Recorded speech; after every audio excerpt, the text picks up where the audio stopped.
talented, multitasking, multi-everything people out there. Take it away.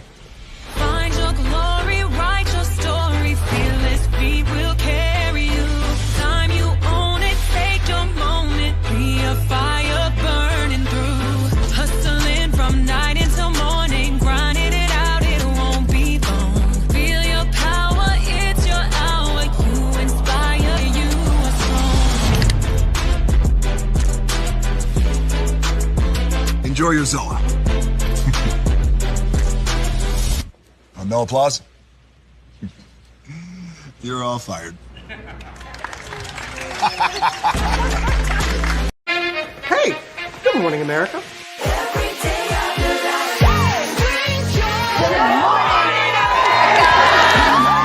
Good morning, America. Good morning, America. Good morning, America. Money. Are you ready? They are ready. Covering the biggest events in the country right now. There's a lot going on here this morning. It's always a good time. That's what the show's about. That's good. Really good. Very good. Coming in hot, Jimmy, coming in hot. It's far from elementary. Oh. Good morning, America. I'm not going to try to strut like Michael or anything. I have known George a long, long time. Have you ever gotten him to dance? Sure. Look at that face. You don't just see it, you feel it. I'm in. I'm in. I'm in too. I'll be there. I am here and so happy. I'm in. I'm in too. I'm in. That tells you something when Snoop Dogg's in. Michael, George, where? Ginger. Prepare for a journey beyond imagination, beyond belief, beyond anything you've experienced before. Universal Epic Universe, a new theme park where you'll step through extraordinary portals to 5 immersive worlds.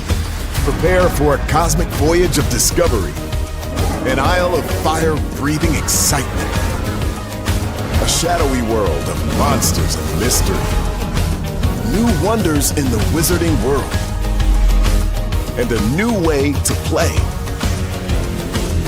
Plus the splendor of a magnificent resort hotel overlooking the park. It's all new excitement at Universal Orlando Resort. A week's worth of vacation thrills with 4 amazing theme parks, a variety of spectacular themed hotels, and incredible dining and entertainment. It's all at Universal Orlando Resort, where you'll find new adventures every day. Explore the astonishing worlds of Universal Epic Universe at Universal Orlando Resort.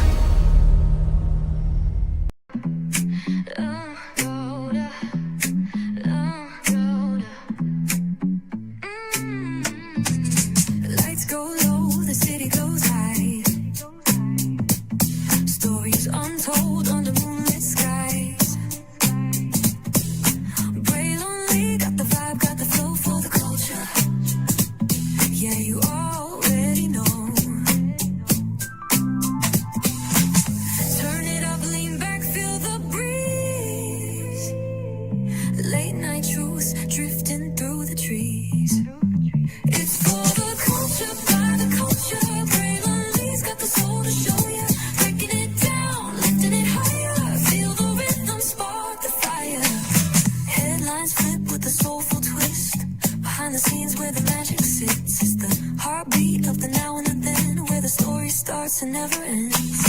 Tune in, lean and feel the groove.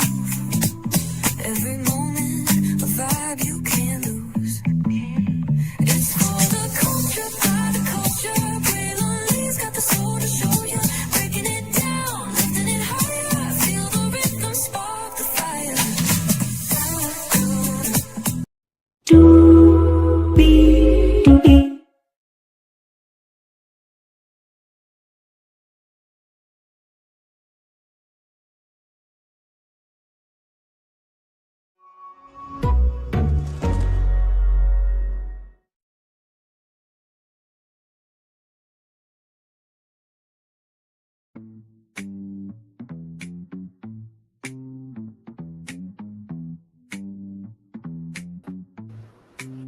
Well, hello. And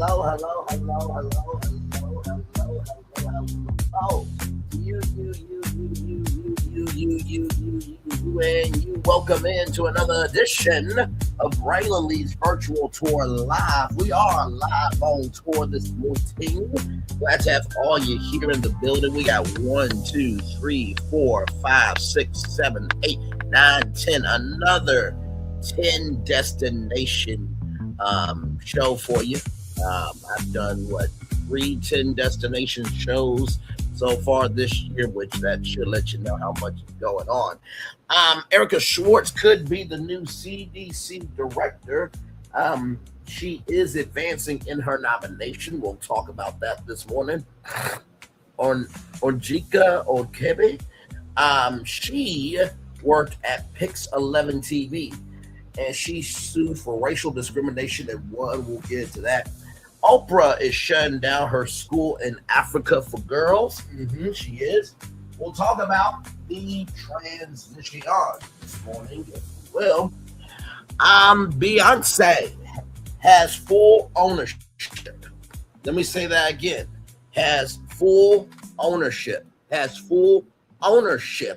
right? Over Sir Davis Whiskey.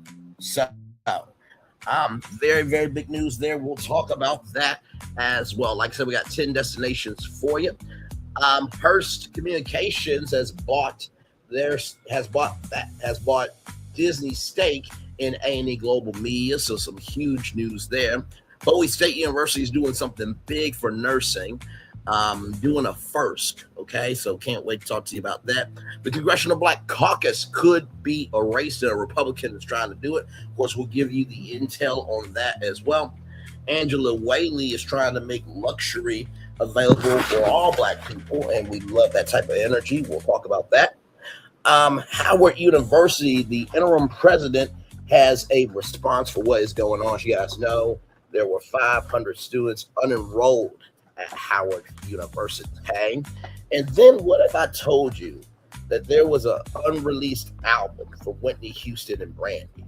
And what if I told you that album was Cinderella? Yeah, our Cinderella. Apparently there's an album out here, and there's been a 30-year fight for it. We got a whole lot to talk about and a whole lot to get through. Let's get to it because Higher is waiting. Laura's available, but either way, we got to go on to it. Yes, indeed, we do. Let me take down this iconic intro here. You see that virtual tour background? Yes, you do. You hear that virtual tour music? Yes, you do. And one thing to know, and 2 things for sure, that over here on this channel, a lot happens early. Roll it. It's a new morning for America's family. Sun's coming up, so make it all that it can be. You know a lot happens early. I'm Harry Smith. I'm Julie Chen. I'm Maggie Rodriguez. Morning everywhere. Come on, get up. I'm Russ Mitchell. And I'm Dave Price. And it's a little early for this. Now this it's a new morning for America's family. Sun's coming up, so make it all that it can be. You know a lot happens early. Every day's good when you started it up right. But I wait the daylight. And a lot happens early. Can you feel it? And I say, Good morning, everybody. Are you girls ready for the Jonas Brothers? We have an early show exclusive. Yes. A lot happens early. A lot happens early. The Early Show, weekday mornings on CBS. It's a new morning.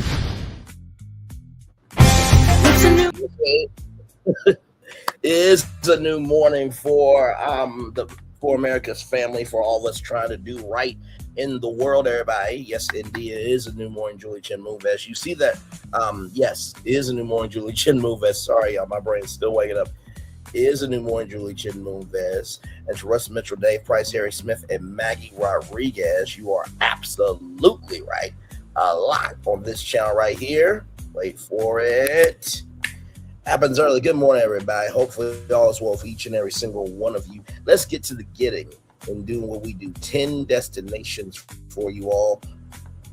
Excuse me, this morning. Here we go. Oh my God. By the way, tonight we are going to be talking about the Disney Pop Century Resort. I found some brands that I think could help give Disney Pop Century Resort new life. And then at 8:30, we're talking about Ticket TV. Because that Negro is doing way too much on the internet. Way too much. Way too much. Way too much. I got receipts for y'all at 8:30, so be here for that. I'm doing the show a little bit earlier this morning because I do have something to do today. But I will be back through. So.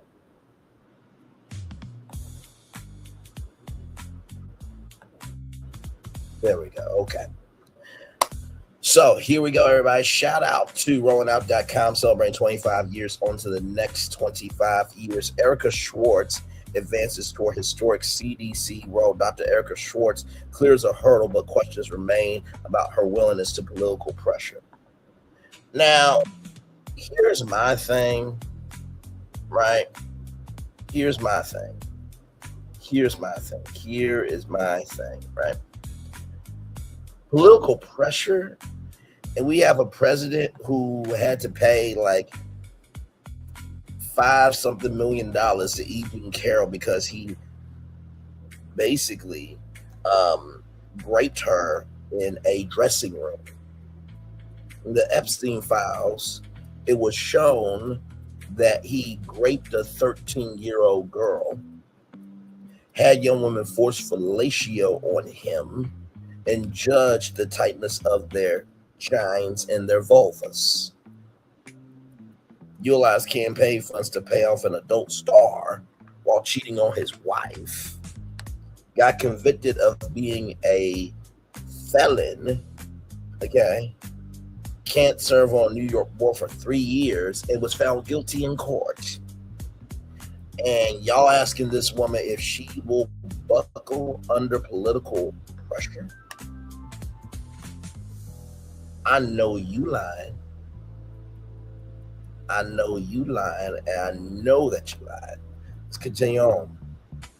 A Senate committee voted Thursday to advance the nomination of Dr. Erica Schwartz to lead the nation's top public health agency, moving her one step closer to confirmation despite lingering doubts whether she would resist political inference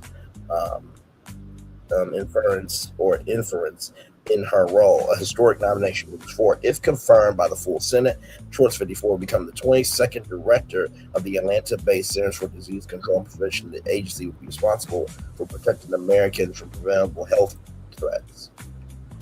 Child.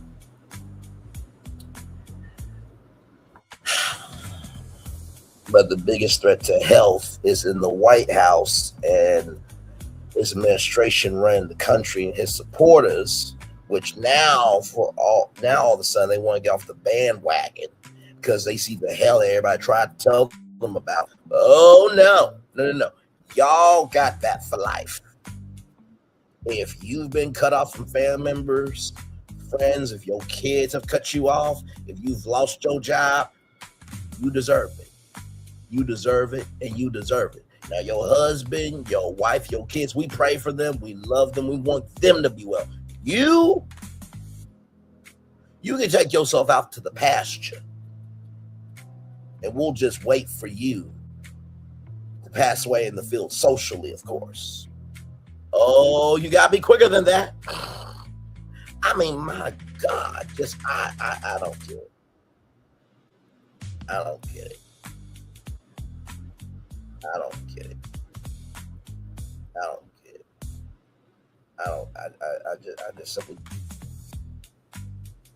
I just don't get it. Let's see here. The agency responsible for protecting Americans from preventable health threats. Her background includes both medical and law degrees, along with previous experience as a deputy surgeon general and in a leadership role with the U.S. Coast Guard. The nomination appeared uncertain after Schwartz's hearing before the Senate, the Health, Education, Labor, and Pensions Committee earlier this month, when lawyers pressed her on whether she pushed back if Health Secretary Robert F. Kennedy Jr. directed the CDC to take actions not grounded in scientific evidence. Well, maybe if, we had a competent president, a competent administration, then maybe we wouldn't have to worry about would there be any heaviness in terms of trying to push back on somebody. And y'all, like, Health Secretary Robert F. Kennedy Jr. did Coca-Cola on a toilet. I'm using Coca-Cola in quotes, but you can follow the bouncing ball on that. It's just like, bruh.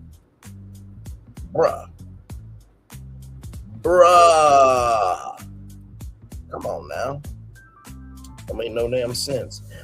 Committee Chairman Senator Bill Cassidy of Louisiana, whose backing was essential for the nomination to advance later, said he had grown confident in Schwartz's judgment after speaking with her and others familiar with her work. The committee ultimately approved her nomination in a vote that broke largely along party lines. Oh, wow. So black people can be qualified. But yet y'all gave Obama hell. Okay, interesting.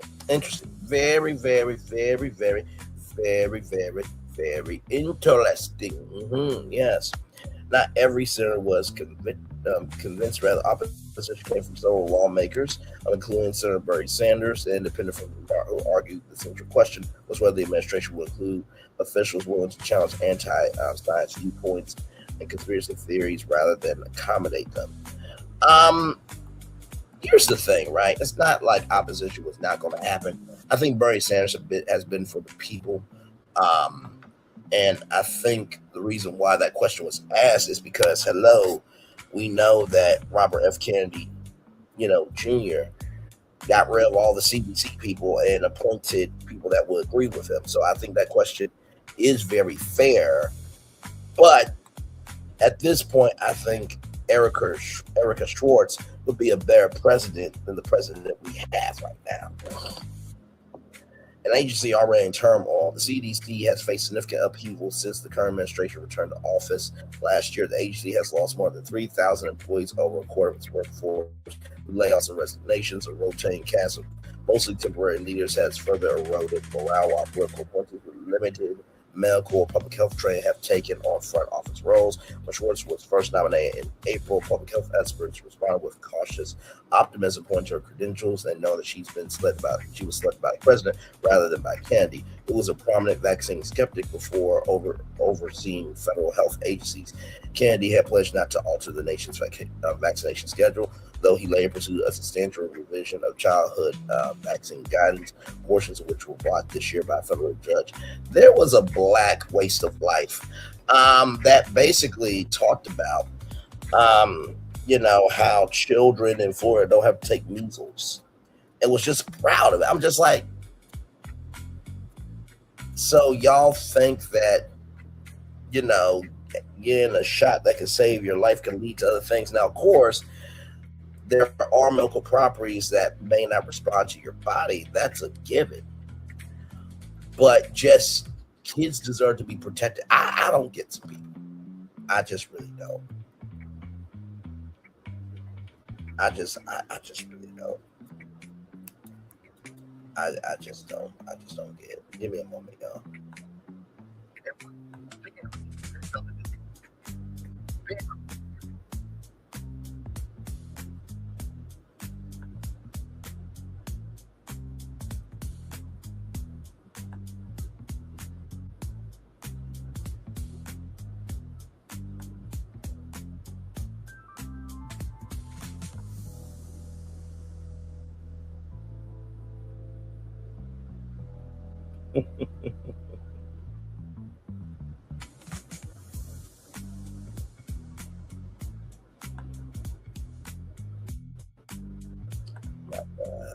Okay. I'm sorry. There we go. Okay. Sharp questions at her hearing. During her hearing, Schwartz committed to never compromising scientific integrity, but stopped short of criticizing specific actions Kennedy has taken. The 5 National Public Health Coalition, a group representing former and current CDC staff, said her answers lacked the clarity to reassure the public and call for any commitments on issues including vaccine policy and conflicts of interest. Schwartz also said she was unaware that CDC programs addressing smoking prevention and vaccination promotion had been scaled back. She declined to comment to removing a CDC page suggesting a link between childhood vaccines and autism, saying she has not reviewed it. She acknowledged that existing research has not been established. Has not established such a connection. Cassie noted last week that health officials have since revised the page, but the department continued to dispute that the statement vaccines do not cause autism is fully evidence-based despite extensive research showing no connection. Mixed reactions from public health leaders.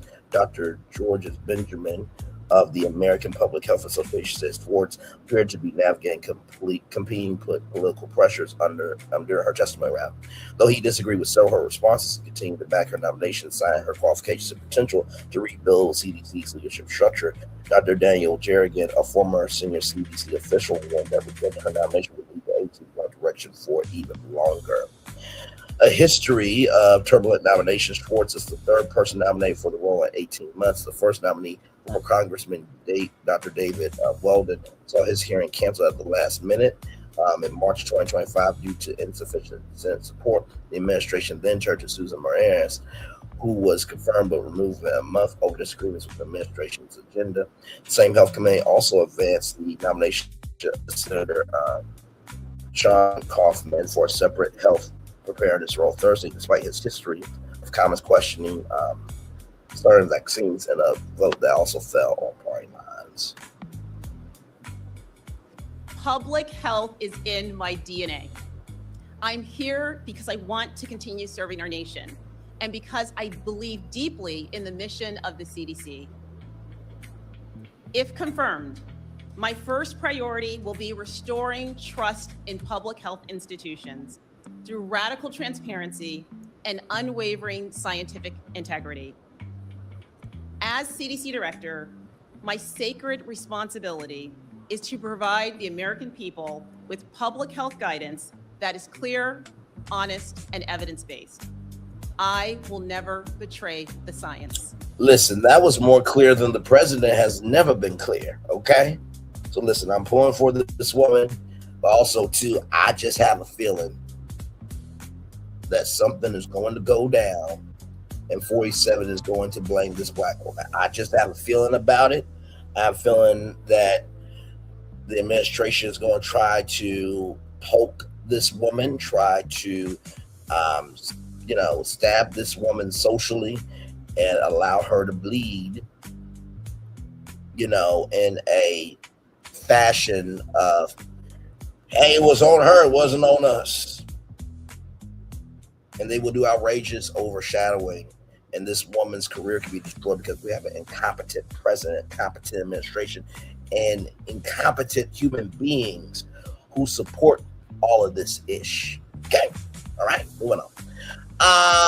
Yes, indeed. Let's go to blacknews.com. Here we go.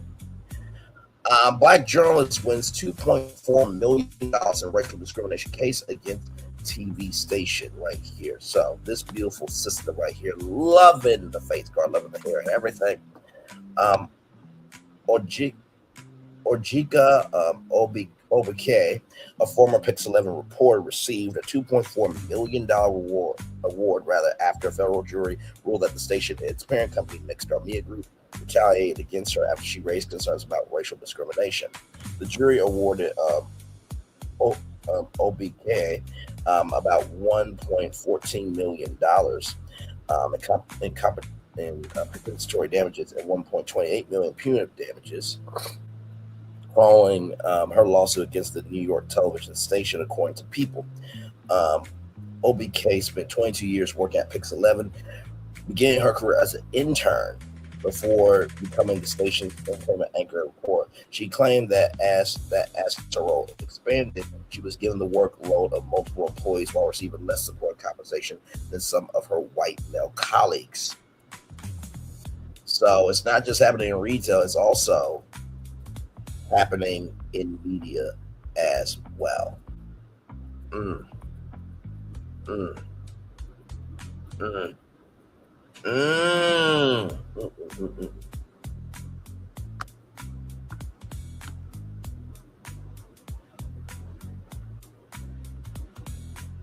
My God, today.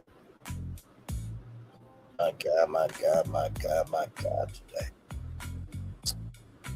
Oh, my Lord. Let's keep going here. The journalist says she repeatedly reported her concerns to company leaders, human resources. She claimed Pix 11 promised to address the issues, but did not make meaningful changes. OBK also accused the station of retaliating against her after she continued speaking out about the discrimination she experienced. Her lawsuit states that a news director told her to stop discussing the issue because it was making others uncomfortable. So, by saying that I'm supposed to be an entertainment news reporter and anchor, why am I doing editing, this, that, and the third? And basically saying, hello, I think that at the beginning, middle, end of the day, I don't think I should be doing all this, and advocating because her culture, her mindset, and how she moves matters. But if it was a white person, it would be flipped, right? Okay. All right. Pix 11 fired OBK in January 2023. The station initially said she was terminated for failing to perform her duties and being insubordinate, but her lawsuit claimed the company later changed the explanation and decided not to renew her contract. On the verdict, OBK thanked jurors who reviewed the case and said she hoped that the outcome will encourage others to speak up about unfair treatment. Her attorneys, Eric Abrams and Andrew G. Sell Jr., said the decision showed that OBK's claims were taken seriously after years of alleged retaliation. They said the verdict helped restore her reputation following her termination. Next, started declined to comment on the ruling. Pix 11 did not immediately respond to requests for a statement. And of course they did. Because at the beginning, middle, end of the day, the jury said that y'all were wrong. So y'all stumped the yard, this, that, and the third, everything in between. And congratulations, you played yourself. And this is why I can't get right.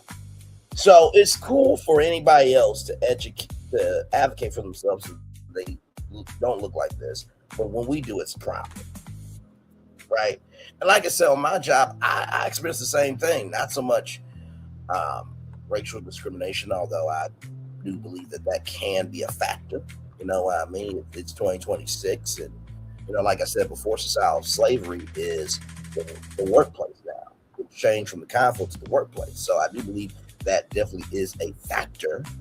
However, in the same token of that, they are putting multiple jobs on one person, and they're expecting them to do all the jobs. And when they complain about it, then, oh my God, you're making everybody feel uncomfortable with you complaining. No, it's called being human, standing up for yourself and not taking shit from nobody. Hell wrong with you. I just can't do it. I can't do it. So let's continue on, everybody. From People Magazine, people.com, Oprah Winfrey says she's ending her South Africa Girls Academy to reach more young women with scholarships.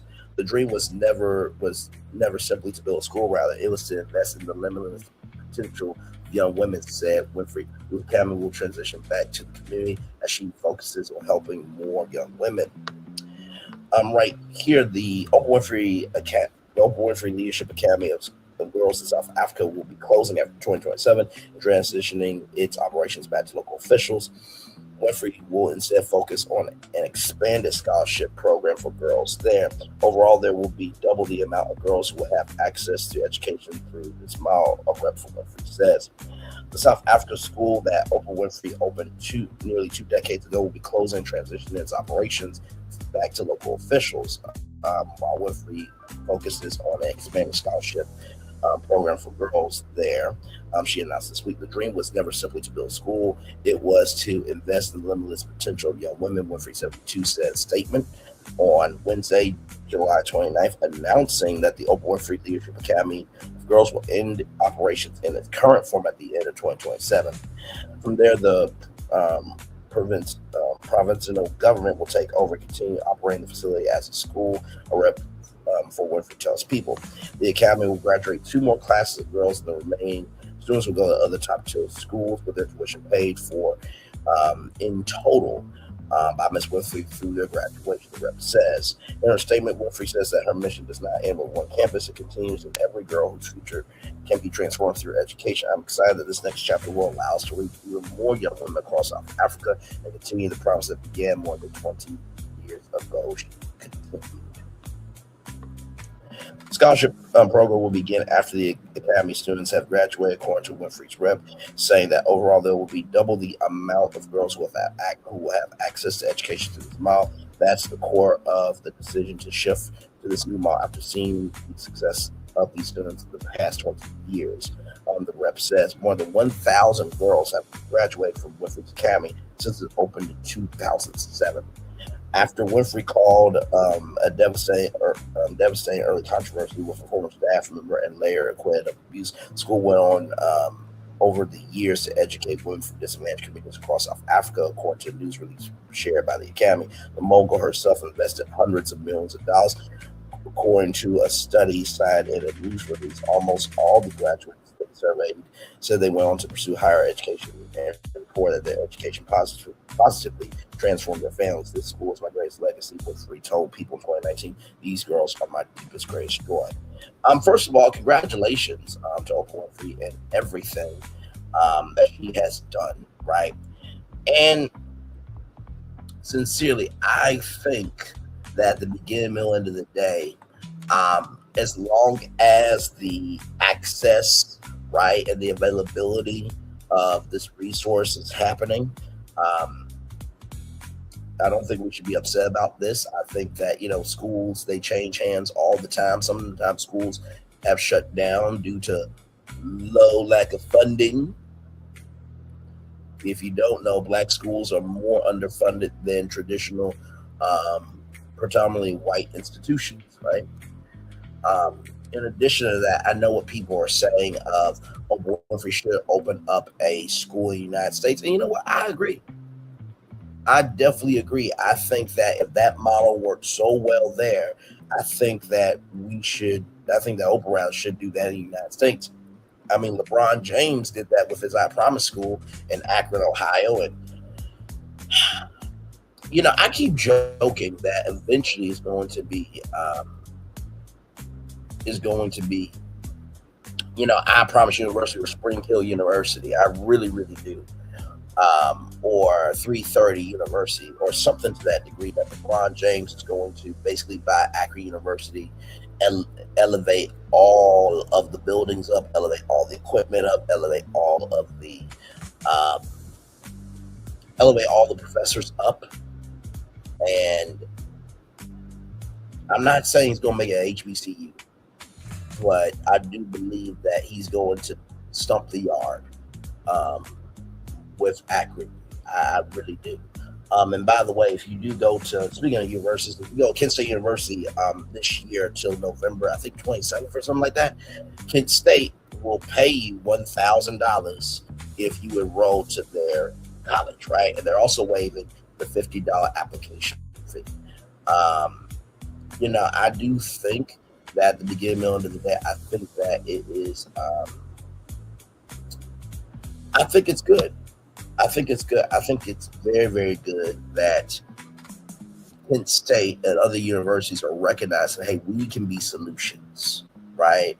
If FAFSA is shaky right now and, enrollment is shaky because people don't feel like they can belong here, what can we do? And I will always give credit to that. Always, always, always, always.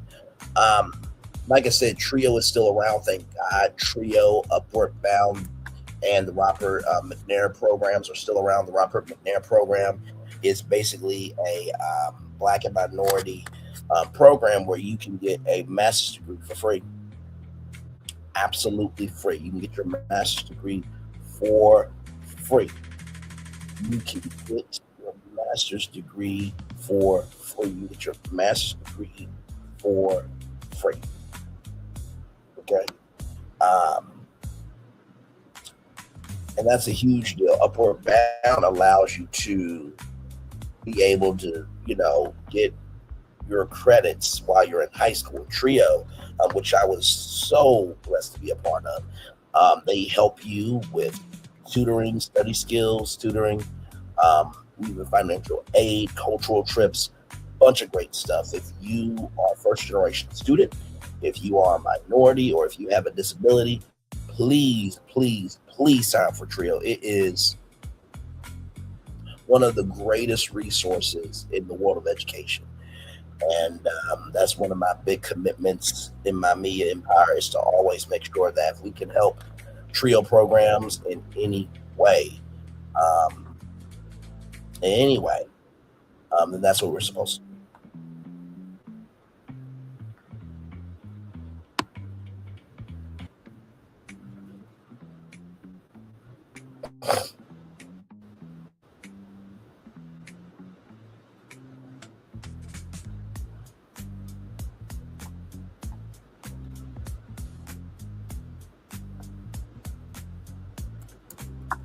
Sorry, y'all.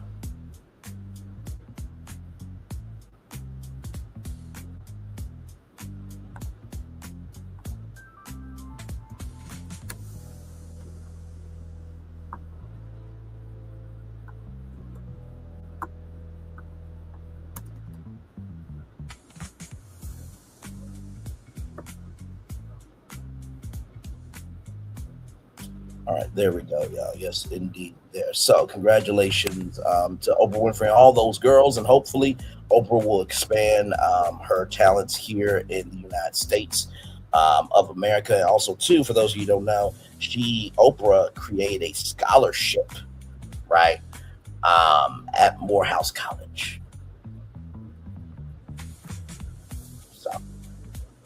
So just want to say.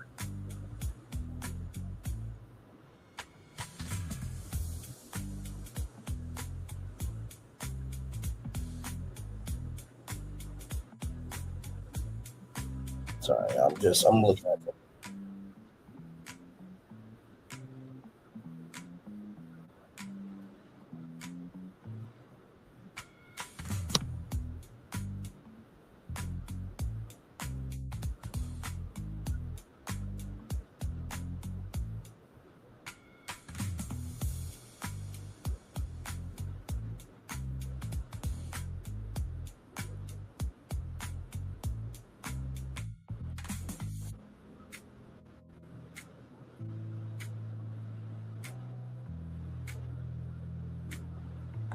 Okay, y'all, let's keep going here. So some good news here, just to show y'all this commercial here, because this is going to relate to this next destination. Yeah, let me bring it up. You all roll it.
I wanted y'all to have that break for a minute because I know that at the beginning, middle, end of the day,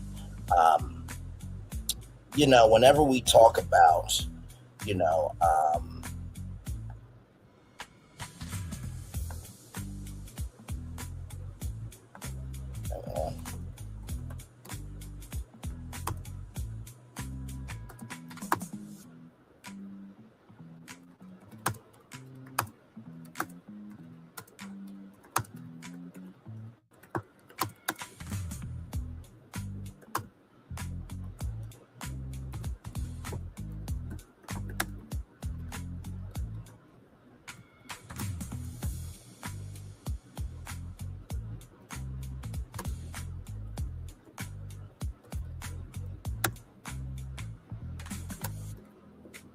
sorry, y'all.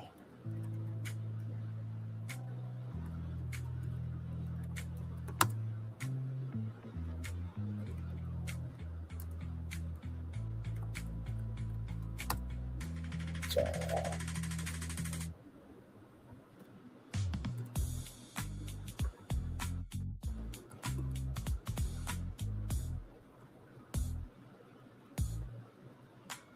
Yes, indeed. Yes, indeed. Yes, indeed.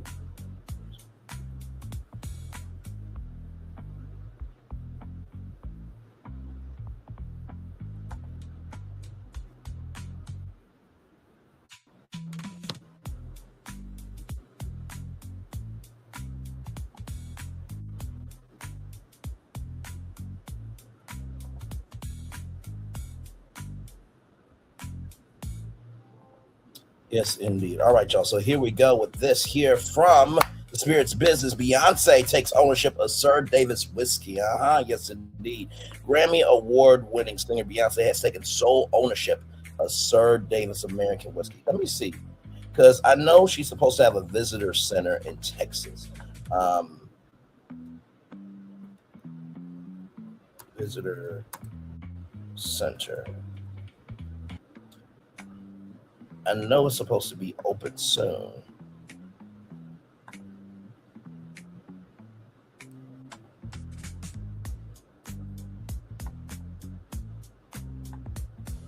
They've been doing a lot of pop-ups.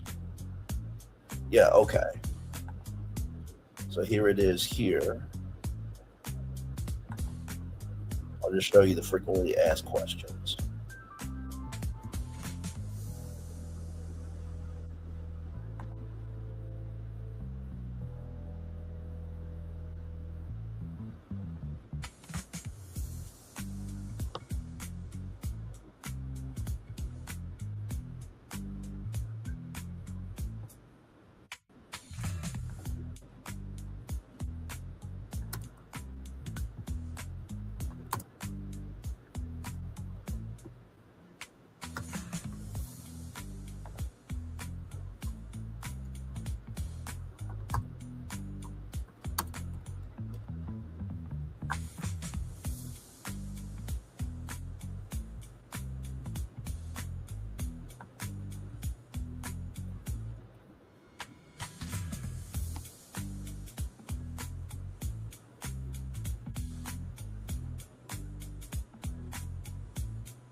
All right, my bad, y'all. So let's keep going.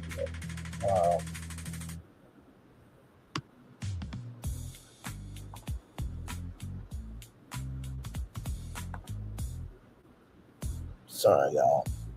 I'm checking in on something. I'm just checking in on something.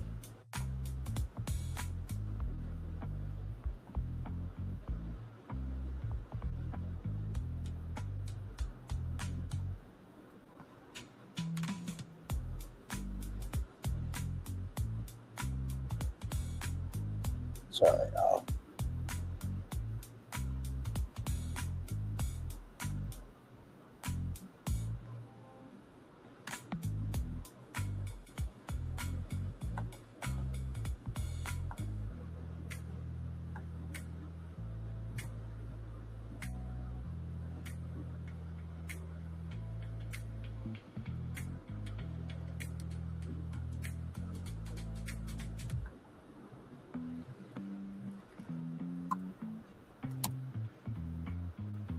All right.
There we go. Okay. All right. Yes.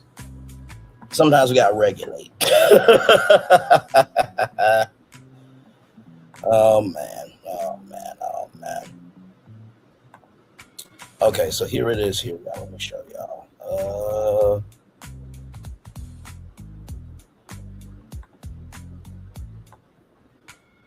Where is it? Oh, right here. Right here.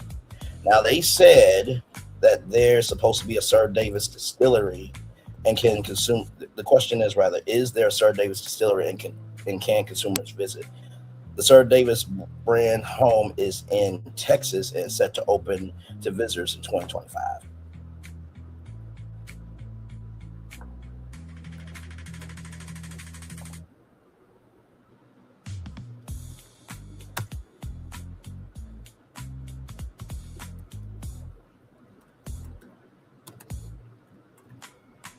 I gotta look up something.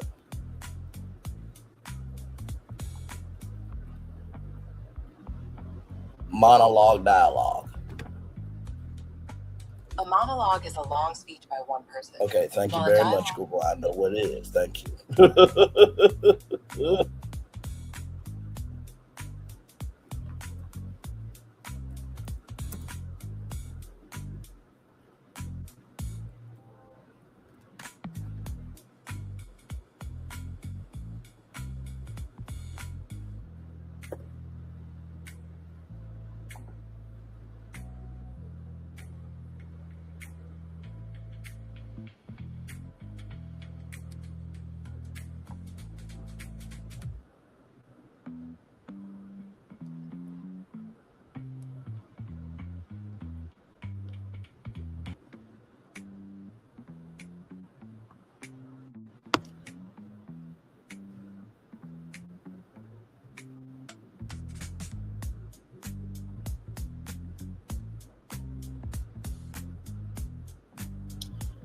Oh, Lord. Okay, let's get back to this, y'all. Sorry, I'm active story that I'm paying attention to here. Okay, Grammy Award-winning singer Beyonce has taken sole ownership of Sir Davis Whiskey, the brand she founded in partnership with Moët Hennessy. Beyonce, full name Beyonce Knowles Carter, released Sir Davis Whiskey alongside Moët Hennessy, the wine and spirits arm of LVMH in 2024. The brand was named after the Crazy in Love singer's paternal great grandfather, who was a farmer and moonshiner in the American South during Prohibition. Dr. Bill Lumsden, Director of Whiskey Creation at Glenmorangie, and Oliver, both owned by Moet Hennessy, designed the liquid for Sir Davis alongside head blender for the brand Cameron George, and Beyonce herself. Bottled at 44% ABV, Sir Davis is made from a mash bill of 51% rye, 49% malted barley. It retails RRP $89 and euros $79 in the UK. Financial details regarding Beyonce's takeover of the brand have not been disclosed. Spirit Business has contacted Moet Hennessy for a statement. Sir Davis Whiskey was Moet Hennessy's first spirit brand made from scratch in the United States. The whiskey is crafted by third-party spirits producer MPG Ingredients, finished, blended, and bottled in Texas, where the singer is from. So it's finished, blended, and bottled in Texas, but there's no visitor center.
Okay.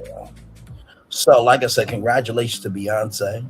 I think that this is wonderful, wonderful, wonderful, wonderful, wonderful news. And let me just do this real quick. Just do this. I'm gonna go with ChatGPT. Give me a list of Black-owned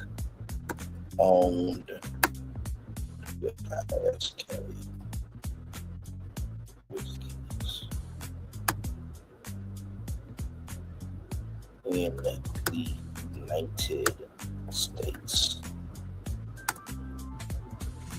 All right, as that's being made, because I want you guys to be able to see that we've always been out here, right?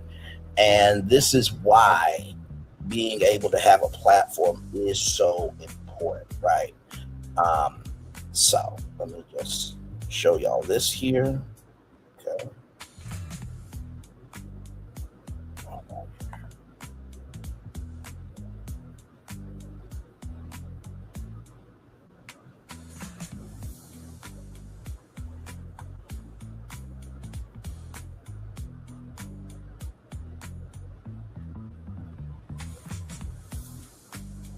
Okay.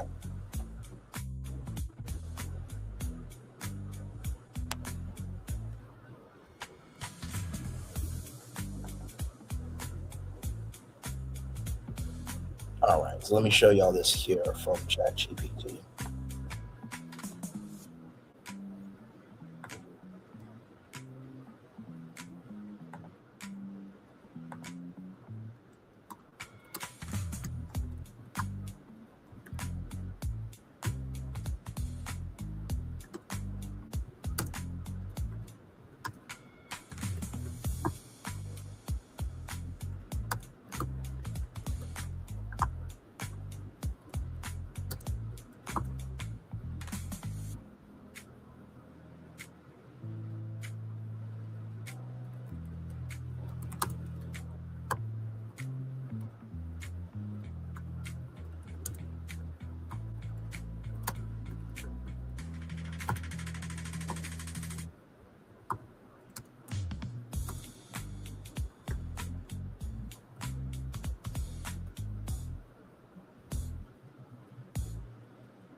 All right, the list has been finally made here. Here are some of the best known Black-owned whiskey brands and distilleries in the United States, range from bourbon and rye to Tennessee whiskey and Scotch-inspired offerings. Uncle Nearest, founded by Fawn Weaver, Tennessee whiskey and bourbon-style American whiskey, home state Tennessee. By the way, Fawn Weaver and her husband are out of Uncle Nearest. Okay, they are out of Uncle Nearest. They are out of Uncle Nearest, and there is a Black-owned equity firm that is the new owners. They said it was going to be 45 days.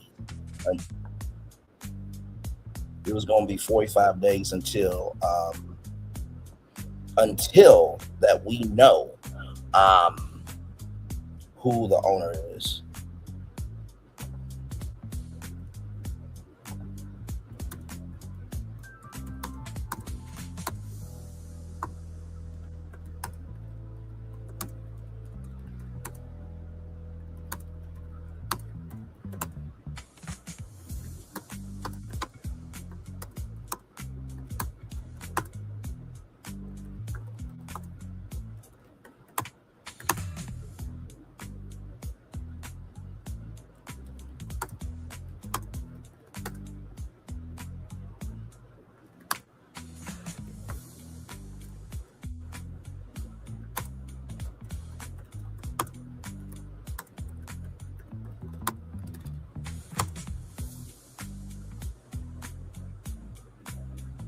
There we go.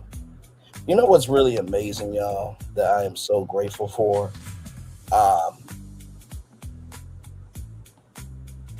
That people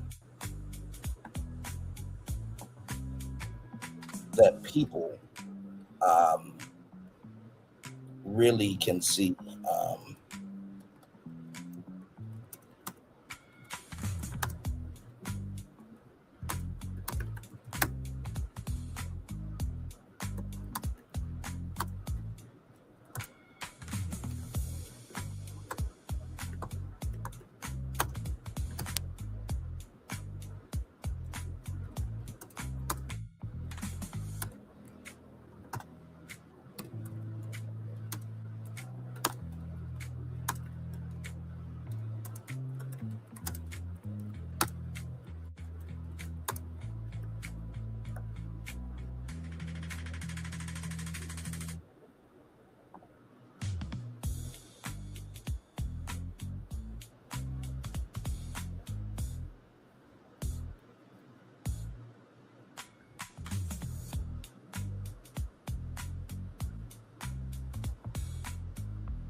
Excuse me, y'all.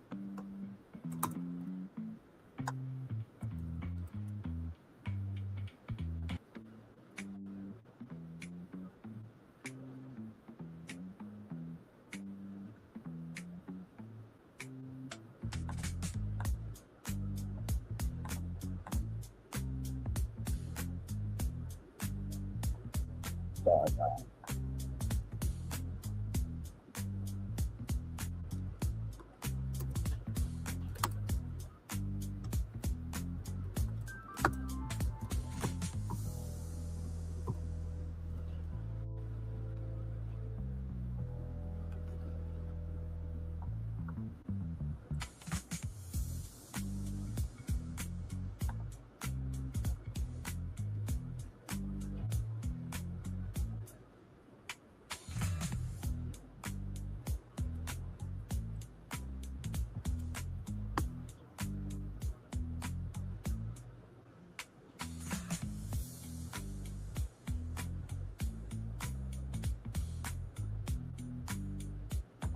Okay, Sorry, y'all. Let's keep going here. So Brothers Bourbon, Victor Bryson, Christian Yarber, Bourbon, Kentucky, Greenwood whiskey. And Greenwood was a whole neighborhood, right, in Oklahoma. So American Whiskey Oklahoma, Duke and Dame, Sherry Shepherd and Partners. I didn't know Sherry Shepherd was a part of that. Flavor Whiskey Maryland, Aboa Whiskey, Aboa Founders, American Whiskey New York, Frisky Whiskey, Nicole Young, American Whiskey Texas, York Scotch, veteran-owned Founders, Scotch Whiskey, U.S. brand, 18th Street Distillery, Drew Fox Bourbon in Rye, Indiana, Arthur Wheeler Spirits, Arthur Wheeler Founders, Bourbon and Whiskey Maryland, Shadow Ridge Spirits, Sean Hellman, American Whiskey California. And that's just a list of some.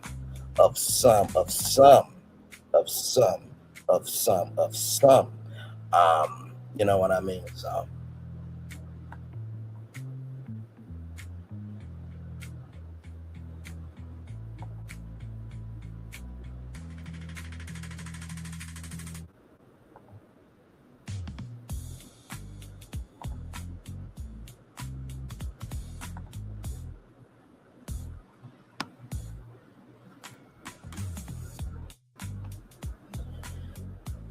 with that said, sorry, y'all. I know it seems like I'm here, I'm not here. Like I said, I'm trying to keep up with the story here that's happening in the background at the same time. But I wanted to show y'all this because we don't know what we don't know, right? And if I pull up Black People and Whiskey Making, HISTORY. So I want y'all to see this right here, okay? Black individuals shaped American whiskey history through vital labor, foundational distilling techniques, and master craftsmanship, led by figures like Uncle Nathan Nearest Green, who was the first African-American distiller on record. There's a whiskey called Edmund's Honor that a black man figured out a way, the vanilla bean extract that we are able to buy in grocery stores. Edmund figured out how to do the process. We have been here the whole time, making it do what it do in the world, the U.S., and everywhere in between, right? But let's keep going here. Let's keep going. The enslaved foundations of Southern whiskey and modern black-owned brands. The enslaved foundations of Southern whiskey, hard labor expertise. Enslaved black men and women did the heavy, dangerous physical work in the 18th and 19th century Southern distilleries, handling grain, tending fires, and managing wood. Charcoal filtering. Enslaved laborers brought generational West African knowledge of using sugar maple charcoal to filter and smooth out harsh spirits.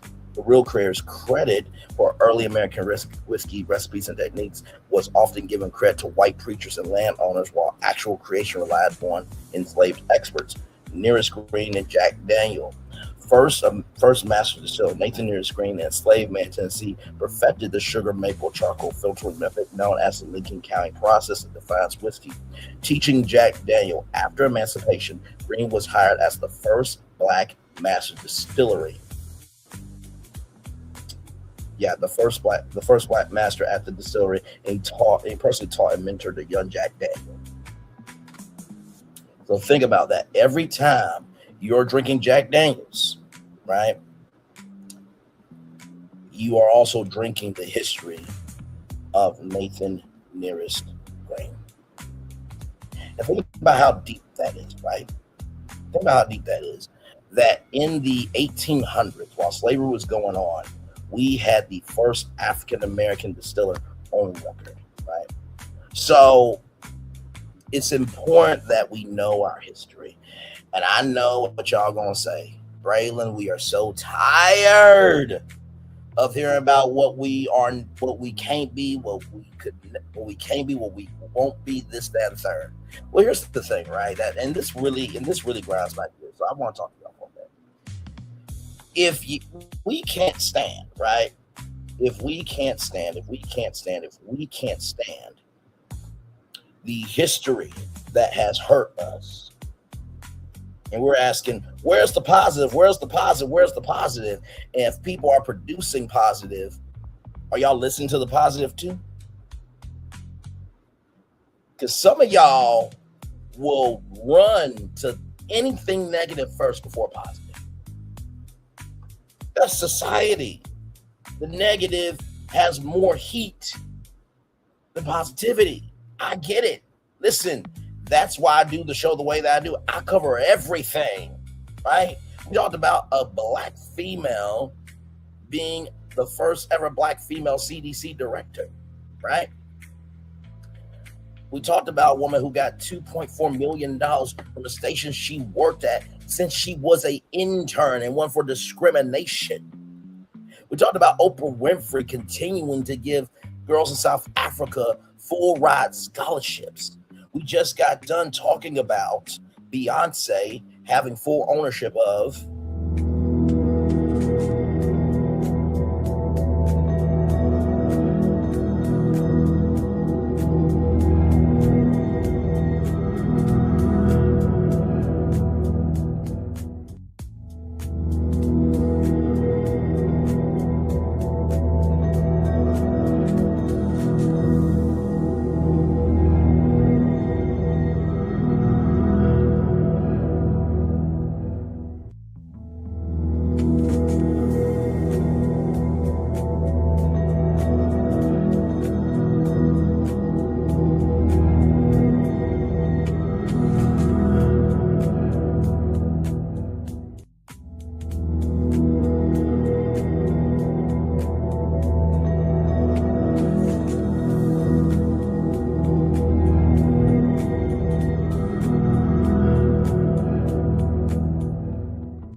like I said, Beyonce now has full ownership of that. And you know what? I just thought about something. Maybe, just maybe, right? Like I said, it's finished. It's this, that, and the third in Texas. But maybe the reason why the visitor center is not open yet is because maybe Moet Hennessy wanted 50% of the profits. Now, that's just speculation. That's just speculation. That is just speculation, right?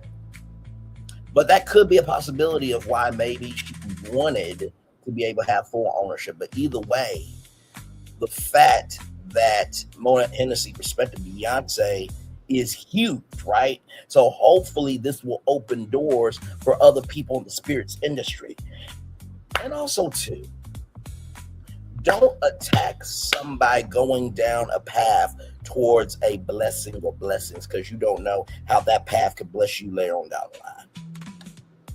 Don't attack somebody trying to go down a path towards blessings or blessings because you don't know how that path will bless you down the line.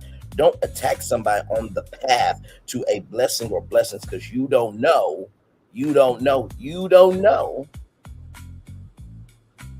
if that path will bless you later on down the line, right? And so many times we bite the hand that could feed us just because we're not understanding the process. Clock that now. Listen, clock that too. All right, let's keep going, y'all. We do have more Bernie's Virtual Tour Live coming up right from the space right here and right now. Let me show you this. From Variety.com, Disney is expected to sell 50% stake in A&E to Hearst for more than $1 billion. Disney is getting ready to shed its ownership stake. A&E Global Media, the cable-focused program it has owned jointly with Hearst for more than a decade. Disney will sell its 50% stake in A&E Global Media, formerly known as A&E Networks, to Hearst, and a transaction valued over $1 billion. A source familiar with the plans confirmed the sale is giving Hearst 100% control over A&E going forward. It's expected to be finalized next week after and announced in conjunction with Disney's quarterly earnings on August 5th. My God. Idiots. Representatives for Hearst, Disney, and A&E did not immediately respond to requests for comment. In a blog post Thursday, Lightship Partners analyst Rich Greenfield in a preview of Disney earnings wrote, "We believe Disney will announce to sell its 50% stake in A&E Networks to its joint venture partner Hearst in an all-cash transaction at a low single-digit EBITDA multiple." Disney, in its 10-quarter filing with the Security Exchange Commission for the March 2026 quarter, said its investment in A&E had carrying value of approximately $2 billion in accounting. Carrying value is the original cost of an asset minus accumulated depreciation or amortization per investmentpedia. During the quarter, the media company took a $147 million charge for an impairment of its investment in A&E Global Media. Disney has been looking to sell its stake of A&E for at least a year now. To give you context, conjecture, and connection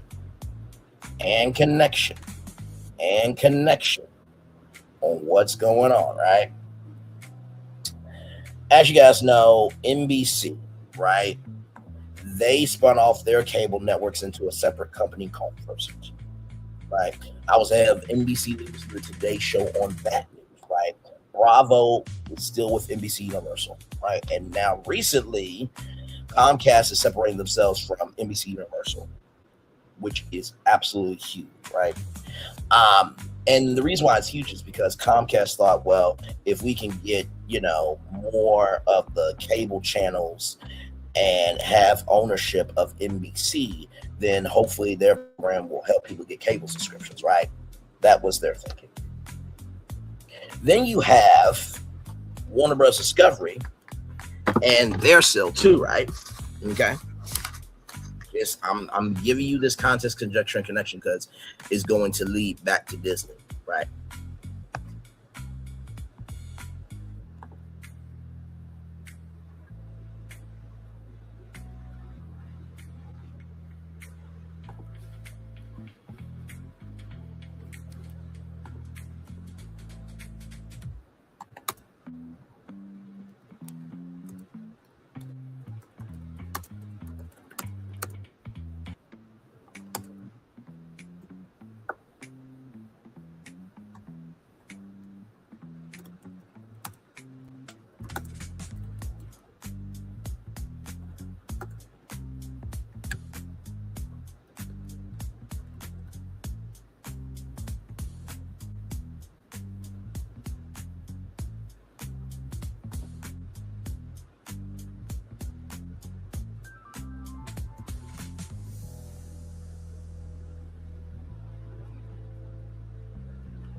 Okay, so like I was saying, right? You have Warner Bros. Discovery, right? Now, they were selling, right, the studios and streamers. That was one side. The other side was the cable networks. Now, Netflix was trying to buy the studios and the streamers from Warner Bros. Discovery to boost up themselves as a company and their content library. The networks were going to be spun off into a separate company called Discovery Global until Paramount Skydance graped Warner Brothers Discovery to get that company at Paramount, so Paramount can look like there's something important when really they're struggling, doubling, smuggling. And now that merger has been put on pause until, wait a minute, I'm frozen. I'm about to come back. There we go. That merger has been put on pause until June, I was about to say March, but June 1st of 2027. Did I mention there's a $7.7 million ticket fee every day that the merger does not close? And then the $7 billion breakup fee, which means Warner Bros. Discovery can make a lot of money out of this. Now, how does this relate back to Disney, right? Because Bob Iger said to Dave Farber on CNBC, while our competition is leaving the cable business, we're actually staying in the business. But then weeks later, after that interview, Disney said they're exploring a sale of A&E Global Media. Okay. All right, so let's keep going. After Disney exits the joint venture, A&E Global Media President and Chairman Paul Baricki will continue to run the company, according to Hearst CEO Steve Schwartz. A&E's cable networks include A&E Network, Lifetime History, Lifetime Movie Network, FYI, and Vice TV. And its assets also encompasses content units, A&E Studios, A&E Factual Studio, A&E Indie Films, A&E Global Media Digital, as well as streaming apps, including subscription video services, including Lifetime Movie Club, Crime 360, and History Vault. In 2009, A&E Television Networks, then a partnership among Disney, ABC Television Group, Hearst Media, and NBC Universal acquired Lifetime Services in 2012. NBC Universal sold its 15.8% stake in A&E Networks to Disney and Hearst. Now, I just want to see something real quick. Give me a moment.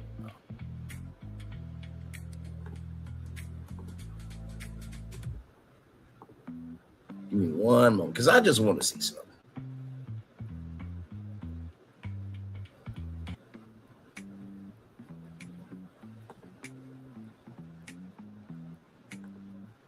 I just want to see something, y'all, real quick here. Give me a moment.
Sorry, y'all.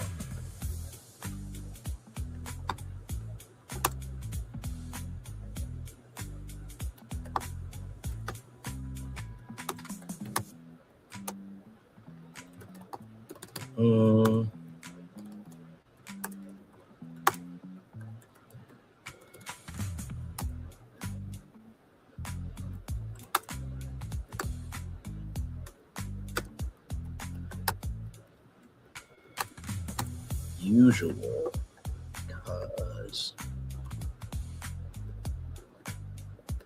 they need EISTLIB distribution for their content. Okay, so y'all give me a moment because I just want to see something.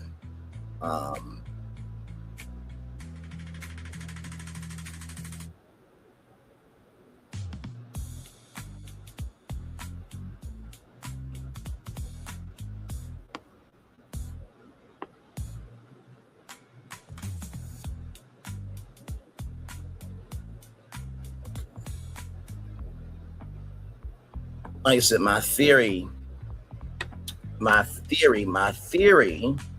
right, could be off about this, but this is why we get information here. Here we go.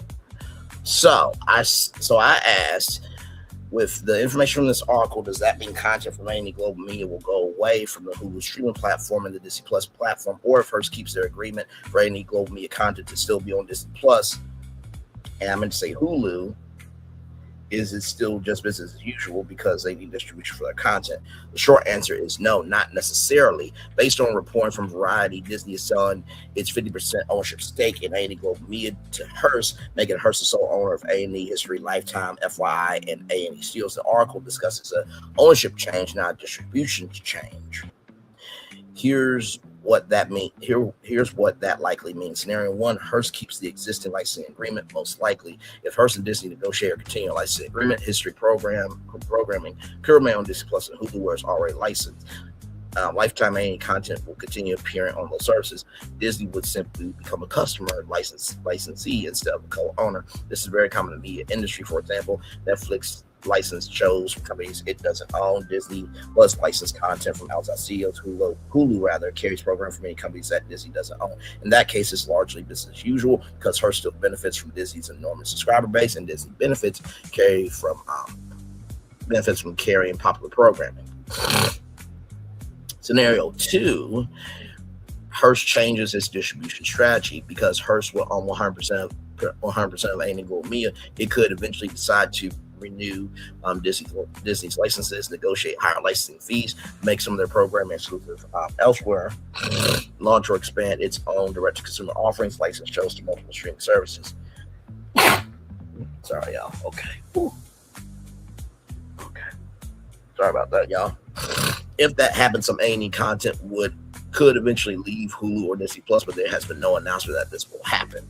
While Disney might still want A&E content, even after selling its ownership, Disney still wants strong programming on the streaming platforms. History documentaries, true crime, unscripted series, and Lifetime movies help keep subscribers engaged, broaden the content library, attract audiences outside Disney's traditional franchises. So could Disney absolutely continue to pay to?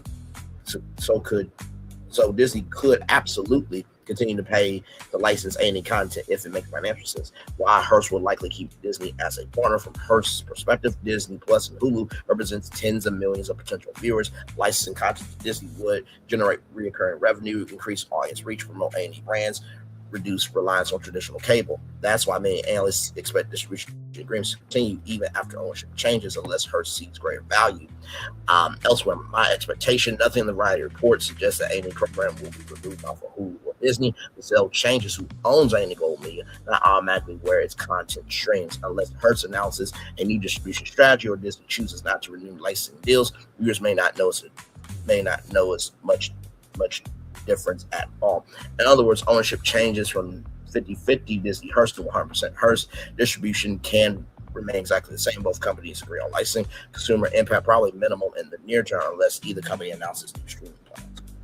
And I wanted to bring that up to you all because the greater the ownership, the greater the control of content. The greater the ownership, the greater control of content. The greater the ownership, the greater control of content, right?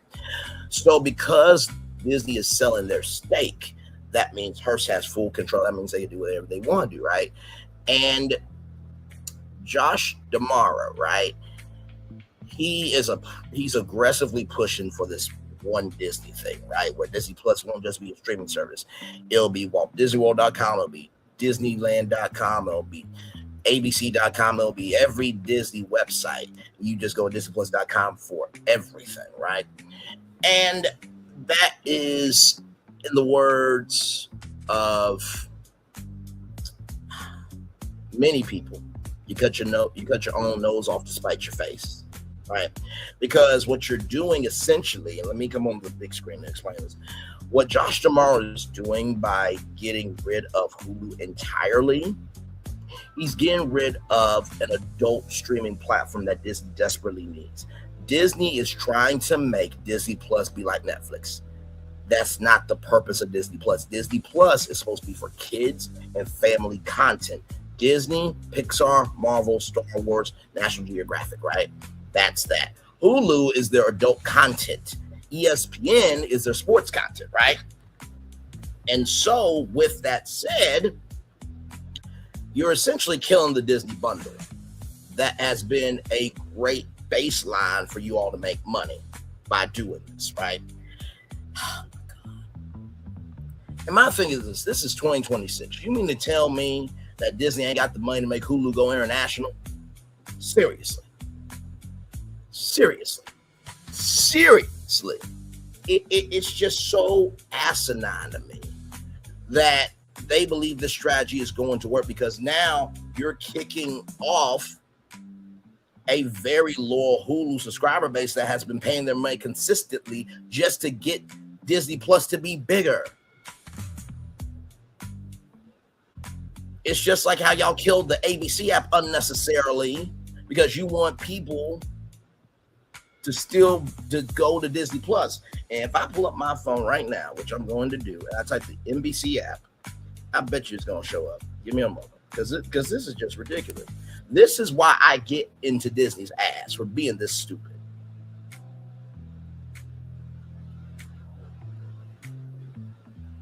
The NBC app is still available. NBC app. Stream and watch the Voice Magnum PI transmit all with inside the NBC app. Discover new shows. Stream live TV. Keep up with favorite sports. Watch the latest season. Browse all of our genres. So they are still able to have the NBC app and Peacock at the same time. But Disney got rid of the ABC app because they want to push everybody to Disney Plus. And now with the wave of free television, now Disney is now considering a free tier for Disney Plus, where if y'all dumb fucks would have just kept the ABC app, and if you would have said, hey, listen, Hulu will be a paid platform, but we are going to keep the free tier that we've been doing all the way up to 2016, y'all wouldn't be in this mess. Josh tomorrow is trying to make $1 out of 15 cents because he doesn't know how to balance finances. The fuck wrong with you? You got D23 coming up, which is coming up in 1, 2, 3, 4, 5, 6, 7, 8, 9, 10, 11, 12, 13, 14, 15 days. In 15 days. Really 14 days with the kickoff, you know what I mean? But still, and y'all said this D23 is going to be the biggest one yet.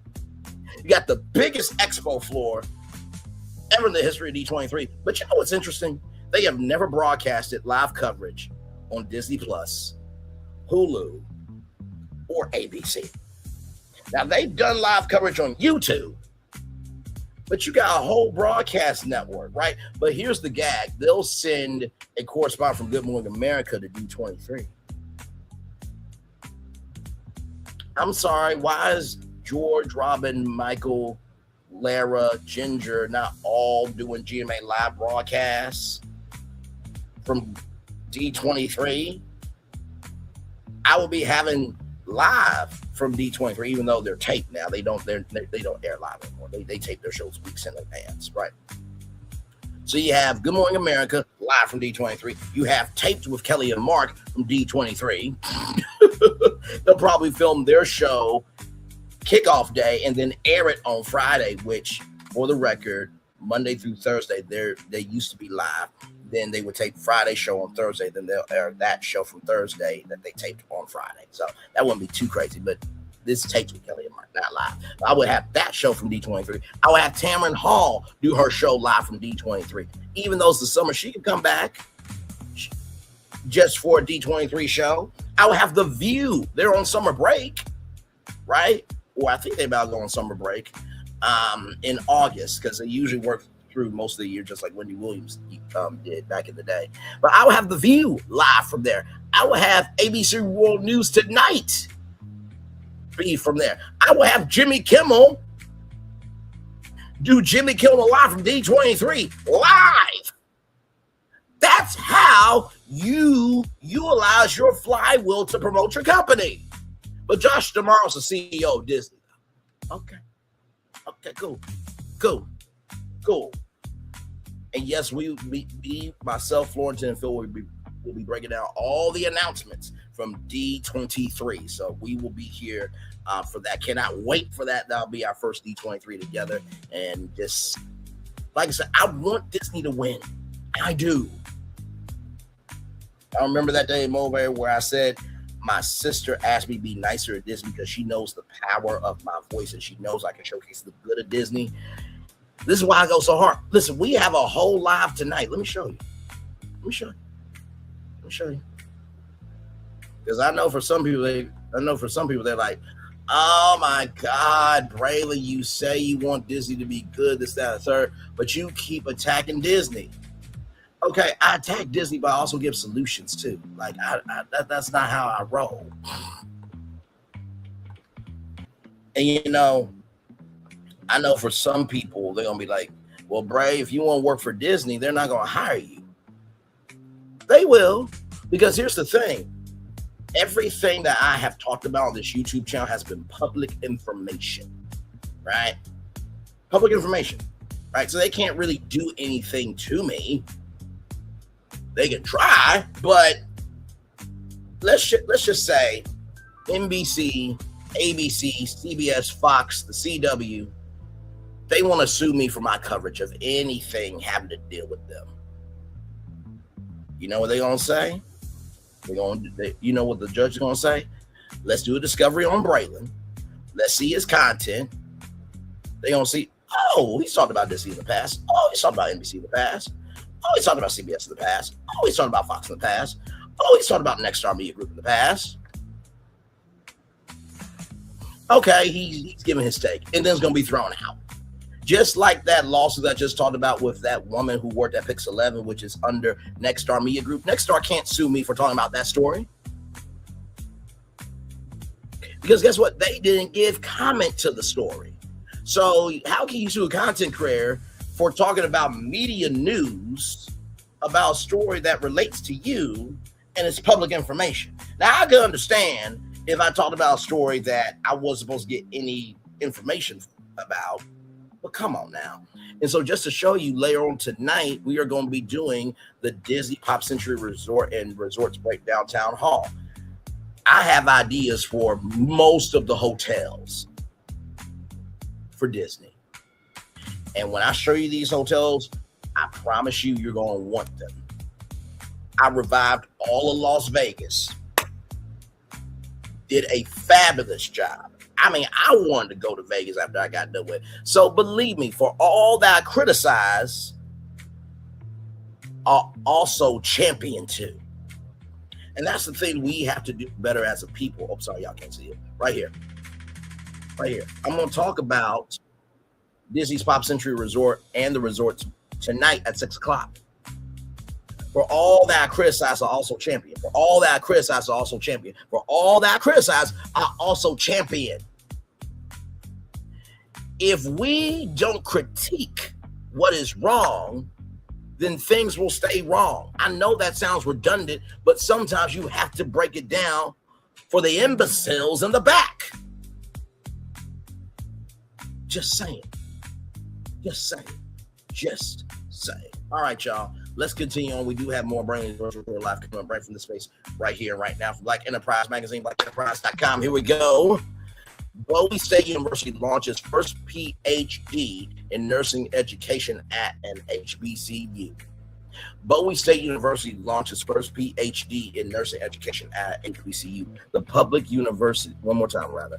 Bowie State University launches first PhD in nursing education at HBCU. The public university will welcome its inaugural cohort in fall of 2026. One of the nation's first doctoral programs in nursing education at a historically Black college university, HBCU, has just launched at Bowie State University. The public university will welcome its inaugural cohort in fall of 2026, also making it the state of Maryland's first PhD in nursing education, according to Bowie leaders. This marks a pivotal moment for Bowie State University and for nursing education nationwide, because as you know, 47, his administration said that nursing is not a degree program. Now, I would like to suggest that we pull out all of the health professionals in the health department out the White House, and let's see if he can make it to 2028 without medical help. Since he believes that nursing should not be a profession, let's do that to the president. I'm just saying. That's what he said. He said nursing should not be a degree program. So let's do that. Like, this is the thing I don't get, right? So it's cool for him to be able to say what he wants to, but nobody else can say anything. Sound like the white man version of Ticket TV to me, but that's neither here nor there. Let's keep going. By expanding opportunities for advanced nursing scholarship and educator preparation, Bowie State is helping to strengthen the healthcare workforce and improve health outcomes, and improve incomes for people to be able to get quality, affordable, and respectful healthcare for generations to come, says Dr. Barrow said. U.S. nursing schools nearly turned away.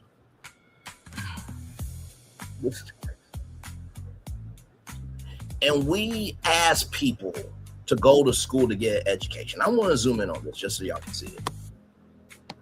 Nearly turned away 93,000 qualified applications. 93,000 qualified applications. 93,000 qualified applications U.S. nursing schools turned away. You know that's 93,000 people that could help Black people stay alive, help people in general stay alive.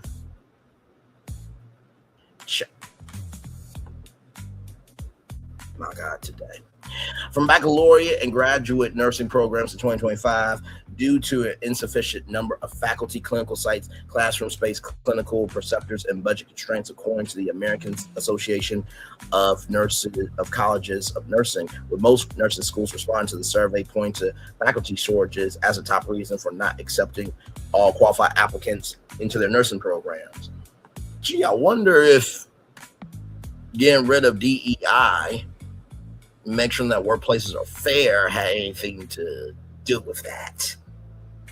Because if you're excluding Blacks and minorities from being able to teach and help people, then guess what? It also reduces the resources of that school being around. So if you shrink the resources for the school to stay open, you can close the school and get away with cutting off people's education, which is what I believe the Department of Education is doing. And Linda McMahon, who confused AI for A1 steak sauce, is running.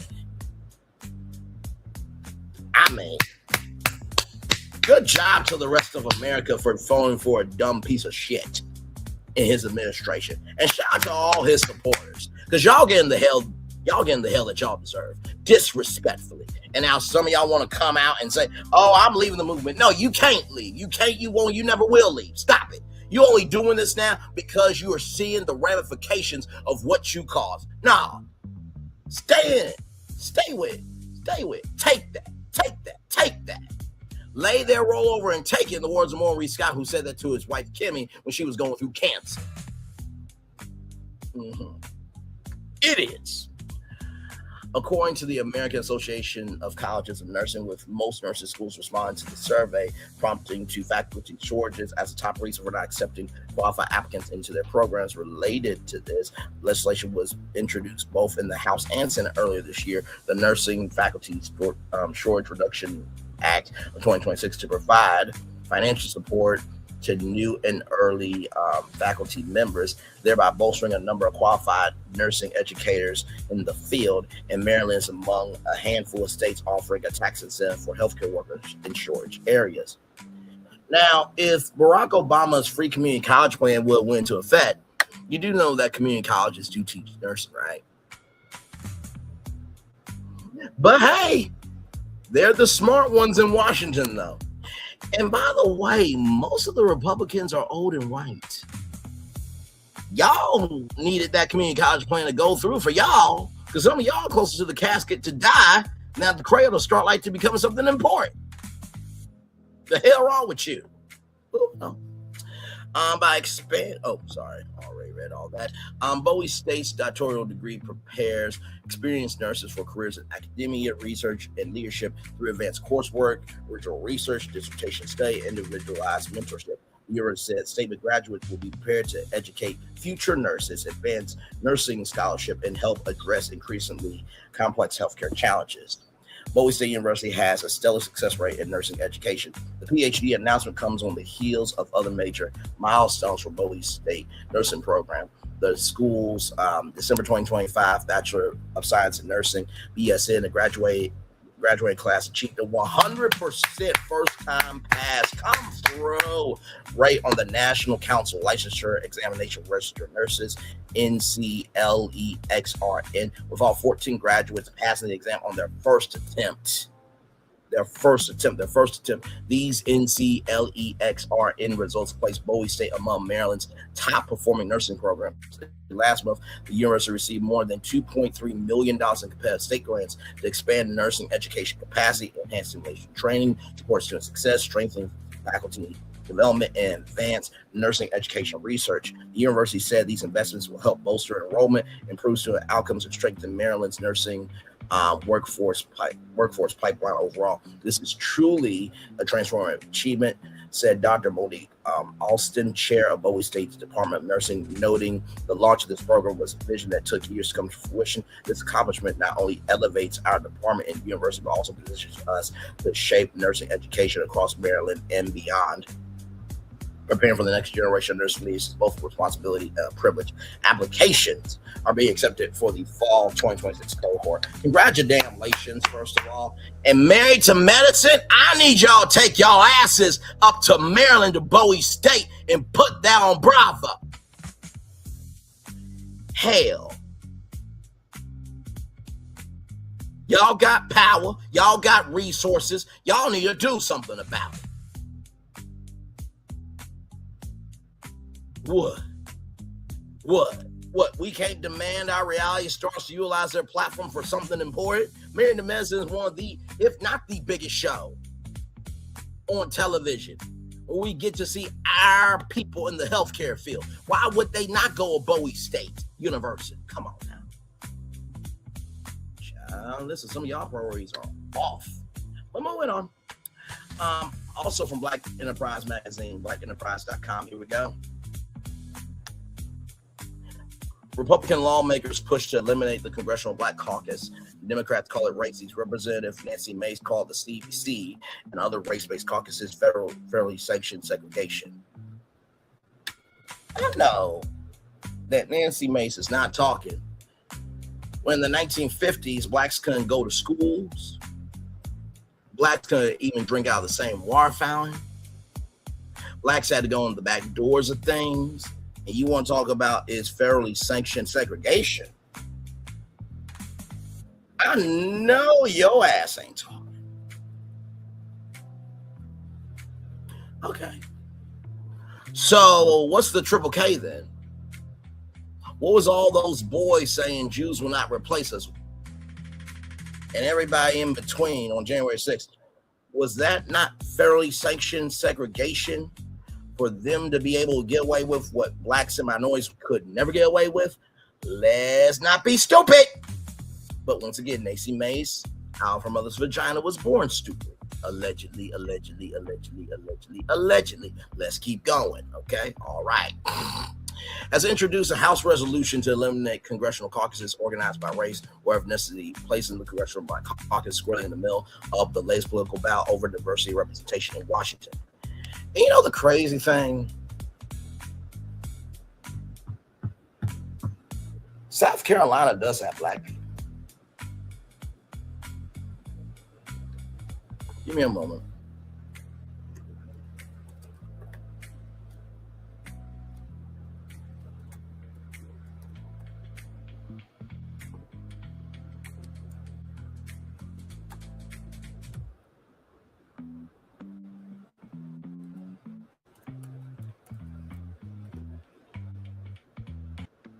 Now, I just want to bring this up.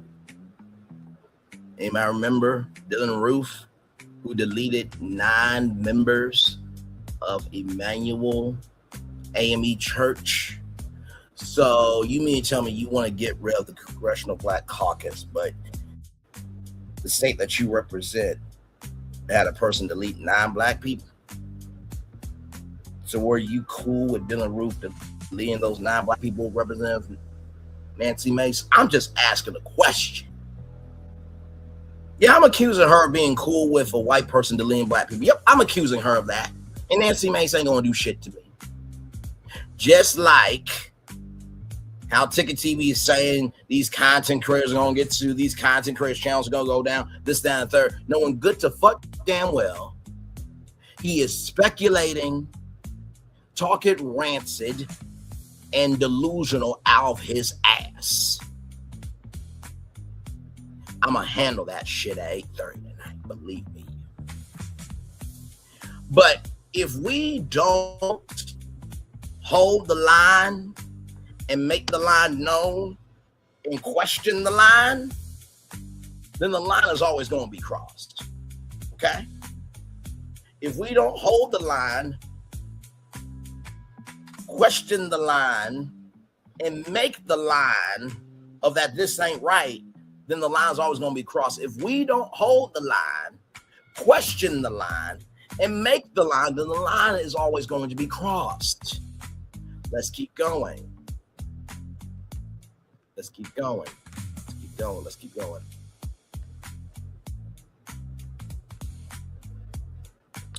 Republican lawmakers turn their attention to congressional caucuses. South Carolina Republicans' proposal would prohibit House caucuses formed around race, ethnicity, and national origin, effectively dismantling organizations including the Congressional Black Caucus, the Congressional Hispanic Caucus, and the Congressional Asian Pacific American Caucus. I want to see some.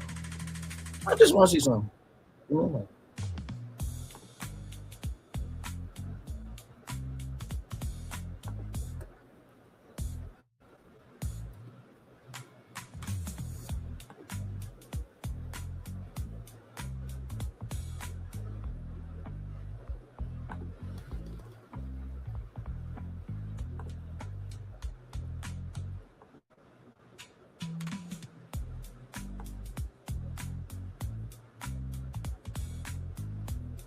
Wait a minute.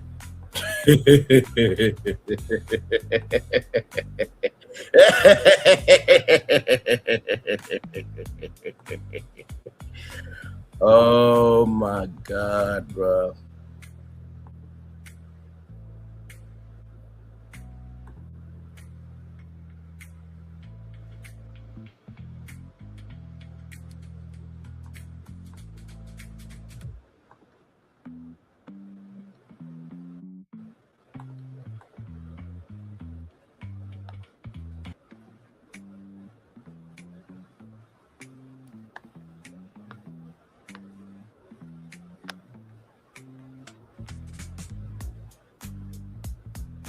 Jesus.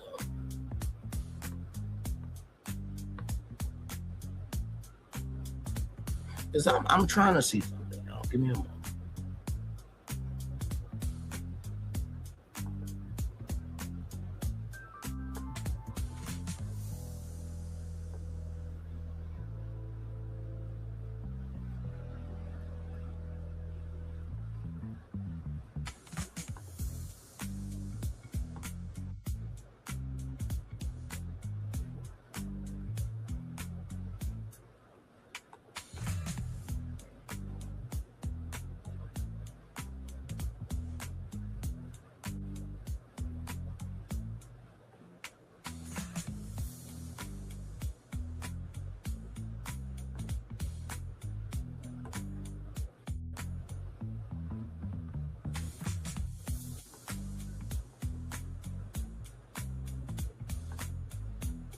Okay.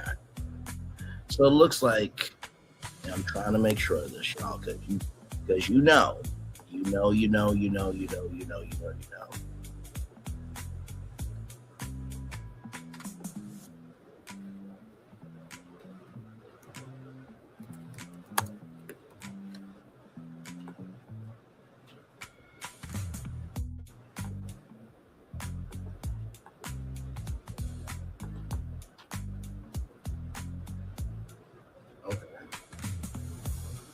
So here's the thing, right? It looks like she is not, looks like she doesn't have any like religious ties or anything else. It seems like she's just white, right? But this is the thing I want people to get, right? Just because you are white doesn't mean that you don't have ties to other cultures. Because German, right? Polish, right? White people are a spectrum too. And so the reason why this is dangerous is because if somebody in her family, right, is Jewish, is this, that, and third, if her family is Polish or Irish or what have you, she is also saying that her family lineage doesn't matter. It should not be represented. Right? Her family's culture should not be represented. That's why this is dangerous. That's why I'm asking the questions here. The measure could also affect several Republican-affiliated staffed organizations organized around similar identities. So, as you are going after the caucuses that Democrats have formed around race, there are several Republican-affiliated staffing organizations organized around similar identities. You have got to be that stupid. You have got to be that stupid. You have got to be that stupid.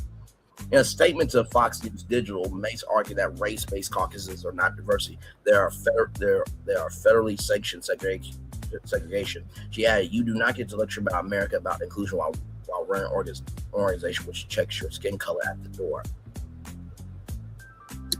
Well, I mean, the Triple K is the white supremacist organization. Right. Okay. I'm just saying. These are called facts, ladies and gentlemen. Right? Just keep it in the book. Right? There are other cultures, and let's not even get into essence and Africans going against African Americans. That's a whole thing too, right? But what I'm saying is racism is in every culture, right? As a white woman said on our show here, skin color does not determine character. It is the people, because there are good people and bad people in every race, right? So let's not do this, right? That's like saying I don't see color. So you don't see yourself every day in the mirror? So you don't have no color to you? Okay, child. Democratic leaders call out racism. The proposal was met with swift resistance from Democratic leadership and members of the Congressional Black Caucus, who argued that communities serve as policy-driven coalitions advocating for historically underrepresented communities. In a joint statement, Democratic leaders said the caucuses existed long before Nancy Mace arrived in Congress and will remain long after she fades into irrelevancy. Clock it, because midterms are coming. And if she is out, then what's she gonna do? You can't do nothing by the sidelines. Not being on the sidelines, rather. Nancy Mace rose to infamy for her cheap political stunts, and this is the latest distraction from her failed primary. Yeah, failed primary.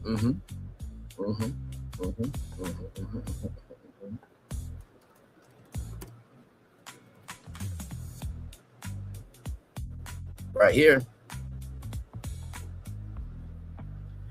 She lost her own primary for South Carolina governor. So even your own state don't like you. Carolina does not like you, nor your city likes you. So stop it. Stop it and stop it. And this is just the latest distraction from her failed primary and complete inability to deliver for her constituents, wrote the coalition Democrats, referring to Mace's unsuccessful run for the South Carolina governor. Members of Congress have every right to organize around shared policy priorities in the constituencies that they serve. There are dozens of bipartisan congressional caucuses dedicated to ethnic communities, geographic regions, industries, veterans, faith, traditions, and countless other interests. Caucuses continue slinging out. The Congressional Tri-Caucus, which represents nearly half of all Americans, is a racist and shameless attempt to silence the voices of minorities. The Congressional Black Caucus has put in work for 55 years. Founded in 1971, the Congressional Black Caucus has historically championed legislation addressing voting rights, economic opportunity, criminal justice reform, healthcare disparities, education, and minority business development.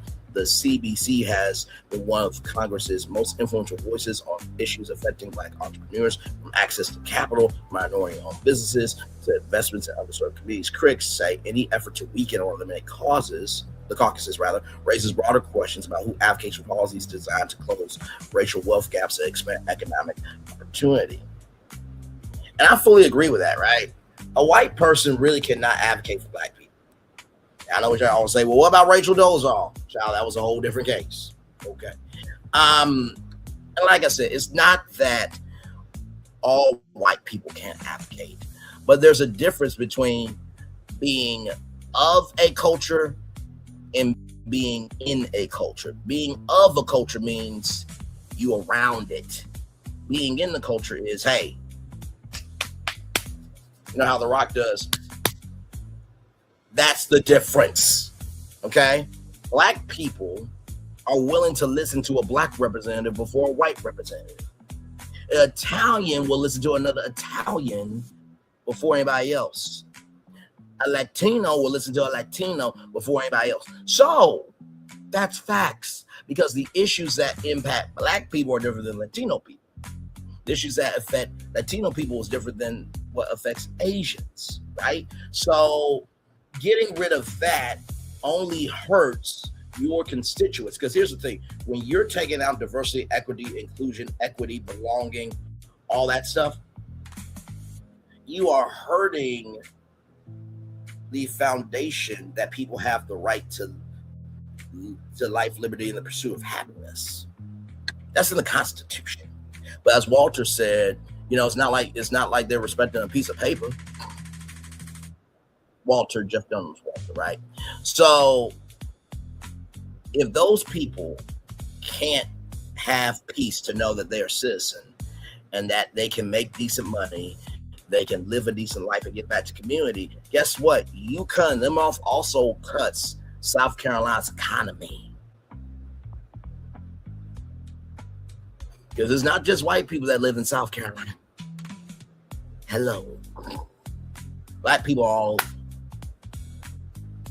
If you took out all the minorities and it was just white in the United States, it would not be enough to make the U.S. economy work. That's facts. And really, the black dollar is worth $1 trillion. So we have the biggest dollar. But Representative Nancy Mace wouldn't know about that. So, moving on. Speaking of black people, let's get to this story right here. Let's get to this destination. Now, I don't know why they did this, so I'm going to have to do this. So give me a moment, y'all. And they need to update this because they got her whole head cut off. Y'all see it here in a minute. Y'all will see it here in a minute. So I'm just going to show y'all who this sister is real quick.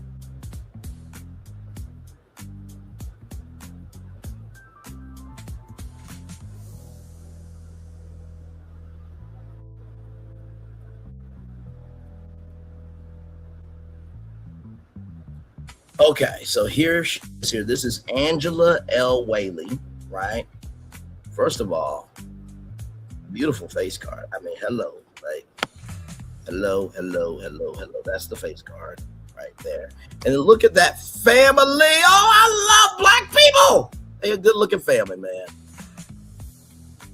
There she is there. It's her there. And then that's her beautiful family. Look at that right there. Beautiful. I'm loving it. And here she is here. So this is the whole picture. Now, I'm showing you this because... Is it a video? Oh, it is a video. Okay. Okay. So here it is here. So this is her picture. Beautiful. I'm showing you this because when I go to this here, literally they cut off her head.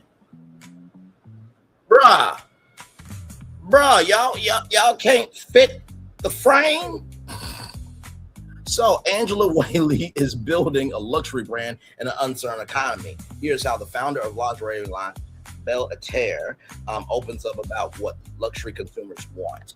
Angela Whaley might have been destined to start a luxury brand. She has a lifelong appreciation for luxurious fabrics like lace and silk, which started with her mother's long side robes, which she would still to serve as her wardrobe during playtime.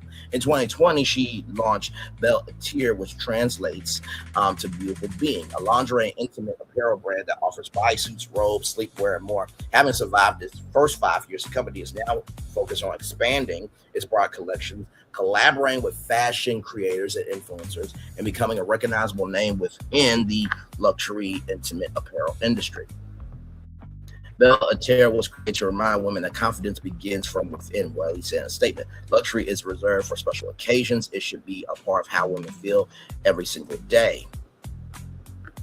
I wanted to create pieces that make women feel beautiful, empowered, and unapologetically feminine. Whaley shared with Black Enterprise exclusively what she's learned as an entrepreneur in the luxury market. What was it like launching a luxury brand during the pandemic and now growing it in a time of economic uncertainty? Launching Belle Attire during the pandemic was both one of the most challenging and rewarding experiences of my career. At a time when the world felt uncertain, people were spending more time at home and redefining what self-care meant to them. I realized that luxury wasn't just about going out or making a statement. It was about how you felt when you looked in the mirror. Today, we're navigating a different kind of uncertainty with the economy, but I have found that the core of our brand remains the same. Women are becoming more intentional with their purchases. They aren't necessarily buying more, they're buying better. That has reinforced our commitment to create timeless pieces that women will reach for again and again instead of chasing fast fashion or fleeting trends. What has that experience taught you about business? It's taught me that adaptability is one of the greatest assets an entrepreneur can have. Markets change, consumer habits evolve, and unexpected challenges are inevitable. Rather than resisting change, I've learned to listen closely to our customers and let their needs guide our decisions. It's also reminded me how that strong brands are built on trust, not trends. If you consistently build quality, authenticity, and exceptional customer experience, people remember that. Relationships ultimately outlast marketing campaigns. How have you been able to communicate to customers that luxury is worth spending on? For me, luxury has never been about logo or price tag. It's about craftsmanship, confidence, and longevity. I want our customers to feel that every detail, from the fit and the fabrics to the packaging and overall experience reflects genuine care. When a woman invests in something beautifully made that fits well and makes her feel confident, she's invested in herself. We also encourage thoughtful purchasing. Instead of buying multiple pieces that won't last, invest in a few timeless essentials that you'll love wearing for years. That's a more meaningful, often economical approach to luxury. Aside from the quality of the product itself, what would you say consumers expect from a luxury brand? Today's luxury customer expects authenticity above all else. They want to know the story behind the brand, understand its values, and feel a genuine connection with the people creating the products. They also expect consistency. Every interaction, from browsing a website to opening a package to receiving customer service, should feel intentional and elevated. Perhaps most importantly, consumers want to feel seen. Luxury is becoming more inclusive, and customers expect brands to create products and experiences that celebrate women of different backgrounds, body types, and stages of life. What insights can you share about the luxury market for aspiring entrepreneurs who want to be in the space? My biggest advice is never to confuse luxury with high prices. Luxury is about creating value that people feel. Pay attention to every detail, because your customers certainly will. Invest in quality, not quantity. Quality, not quantity. Quality, not quantity. Quality. Create a memorable customer experience. Stay consistent.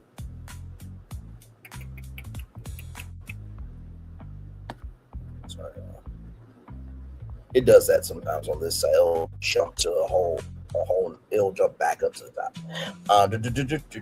Stay consistent with your brand identity in the luxury space.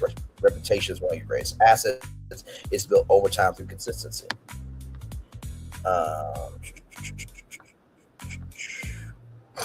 You see? Told you.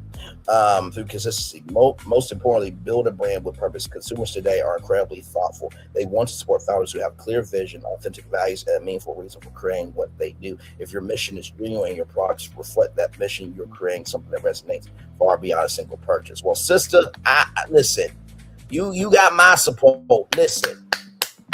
And God bless your husband, because he's a blessed man. But sincerely, though, this is beautiful. And, I never really thought about luxury in that way. Lexus, right? They would do the Uptown Hollywood honors thing every year. And, Black people save Cadillac. I don't know if y'all know that. Shout out to white boy George, who he can always come to cookout. He's always being good people to us. And that's the thing we got to recognize. That luxury is a elevation of being able to appreciate yourself in the highest degree, right? And the fact that, white people got all these brands of luxury, Black people should be able to experience luxury too. And this is the thing. we ask for more, but yet we attack the process of how more is being created. We're the only culture that asks for more, but then we attack the process of how more is being created. We're the only culture that asks for more, but then attack the process of how that more is being made. So let's see the website here. Ooh, chat. Y'all saw that lingerie? Ooh. Chat. There's nothing like a fine black woman in the morning. Jesus. Woo. Amen. Praise him. Hallelujah. All you saw that, right? All the hips and everything. Yeah, we like that around here. Amen. Praise him. Hallelujah. So we are going to go through the website. Because y'all know how we do, how we roll, how we get down. When we promote black business, we show everything. So we got Lacey for $75 there. I'll say less. Lacey dress. So Lacey is $75. Lacey dress is $89 here. Miss Pretty is $60. Heartthrob, $60. Sleep shirts, sleepwear. I believe that this is the founder. Good Lord. Ooh, Lord. If I'm the husband, I just go to the website just to see it. You know what I mean? Louis Bella robe, $152. Lacey everyday thong, $7. So blue, red, and black. And then of course Lula Bella robe. So you got gold, turquoise, I believe, red, and black. Kimono love hot pink there. Then bodysuit $60. So kimono hot pink, love hot pink $48. Bodysuit $60. They got panties and rockers. We're gonna go through everything, y'all, because that's what we do around here. That's what we do. That's what we do. That is what we do. So we're gonna start with the bodysuits. By the way, enjoy free shipping on orders over $55, y'all. So the Bella bodysuit sold out. So red, black, brown. Oh Lord. And it looks like that's gray, I think, maybe. But $42 for that. Heartthrob, $60 there. Hearts all over, $55. Miss Pretty, $60 there. Heartthrob 2 in red, $60. And Royal Emerald, $60 as well. Okay, so that's all of the bodysuits. Okay, the only one that's sold out right now is the Bell bodysuit. Okay, so that's all the bodysuits. For the curvy girlies, 1X to 4X. Okay, all right, yes indeed. So you got Blushing in Spring for $60. You got Royal Emerald for $60. Miss Pretty for $60. Heartthrob 2 for $60. So those are the items for the curvy girlies. And by the way, y'all see the prices, right? $60 across the board for all this for these lingeries and this robe for curvy girlies from 1X to 4X. With the bodysuits, highest price is $60 for the bodysuits, right? Now we're going to look at the shirts. Okay, we're going to look at the shirts here. So you have Naughty CEO, Amen. Let me tell you something. If I marry a female CEO, I'm getting her that for when I come by the office. Okay, that shirt, you put it on when I'm here. Nobody else.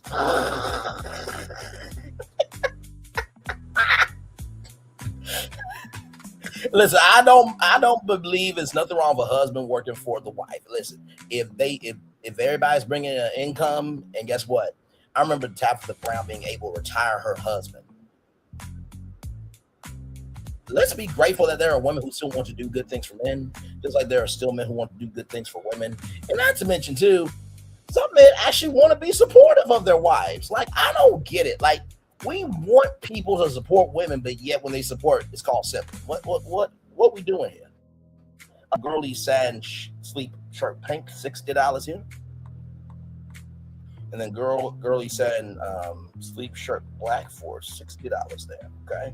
So those are the shirts. Then we get into sleepwear, okay? All right. So lacy dress right here, $89. Gianna satin sleep gown, $45 sold out, and sexy satin slip, $42 sold out. So these two are sold out here. So that's all the sleepwear. Then we're going to get into the panties, ladies and gentlemen. Yes, indeed. Lacy everyday thong, $7 there, right? And then everyday thong, $7 there. And then, of course, right here, the satin rompers, okay? Gina romper, $42. Martina romper, red, $100. And Martina romper, black, $36. The highest thing that you can get on here is $100. The lowest thing you can get is $7. Y'all, come on. Come on. Come on. And this is created by a black woman. Okay, there's a black woman out here creating lingerie for black women, of black women, for black women, of black women, and by black women. Come on, you can't get better than that. Let me see if they got a YouTube channel. I'm sure they do. I'm sure they do. And don't worry, y'all, I will post the link to this in the live chats. That way you guys are able to get it. What the? Why is it saying 6 a.m.? What the hell? Give me a moment, y'all. I'm so sorry. I did not see that, y'all. I was making the shows this morning. I just noticed that, y'all. 6 p.m. Let me change that.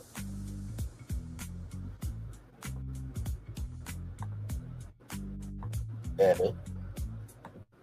6 p.m.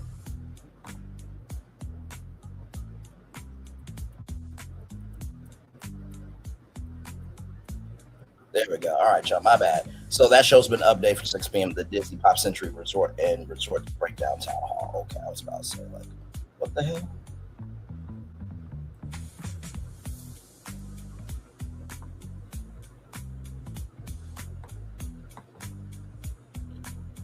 Okay, let me see something.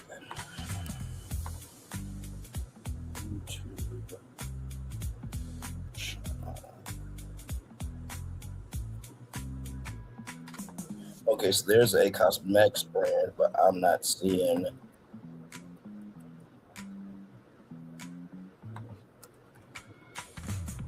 black owned.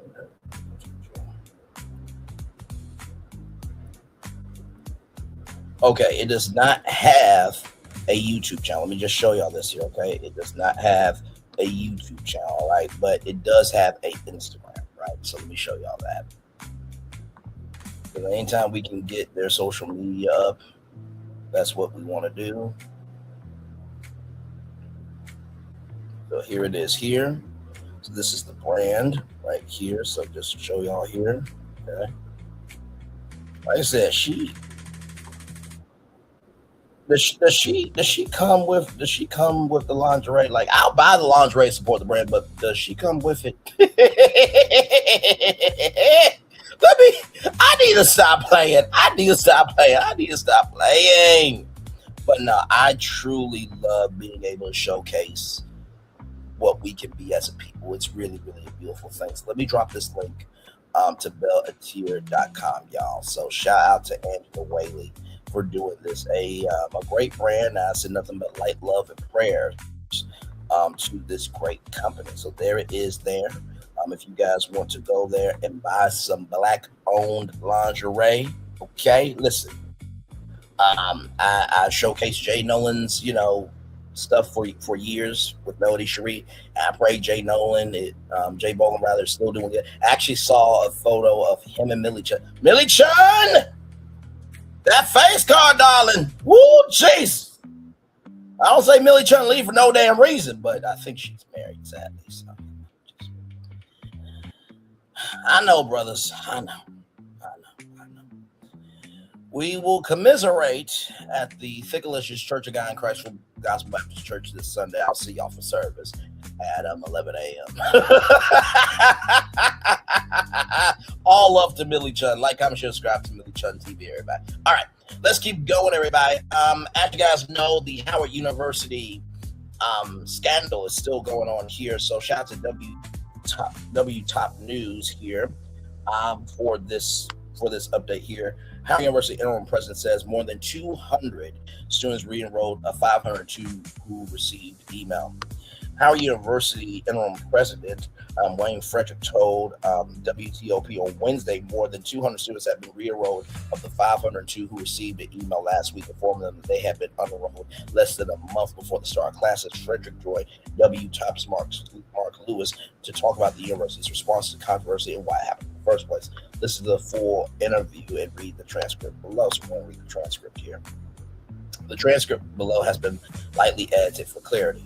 Mark Lewis, can you tell us about how many students are now back at the school officially? Wayne Frederick, just north of a couple hundred students have been re-enrolled for a variety of reasons. Primarily, despite being late, there was some misunderstanding about what the 50% payment on the outstanding balance was. In some circumstances, documentation for scholarships and other type of aid that they had, they were able to show us. Although it was late, we decided to offer those students an opportunity to join us in the fall. All 502 will be having full ride scholarships.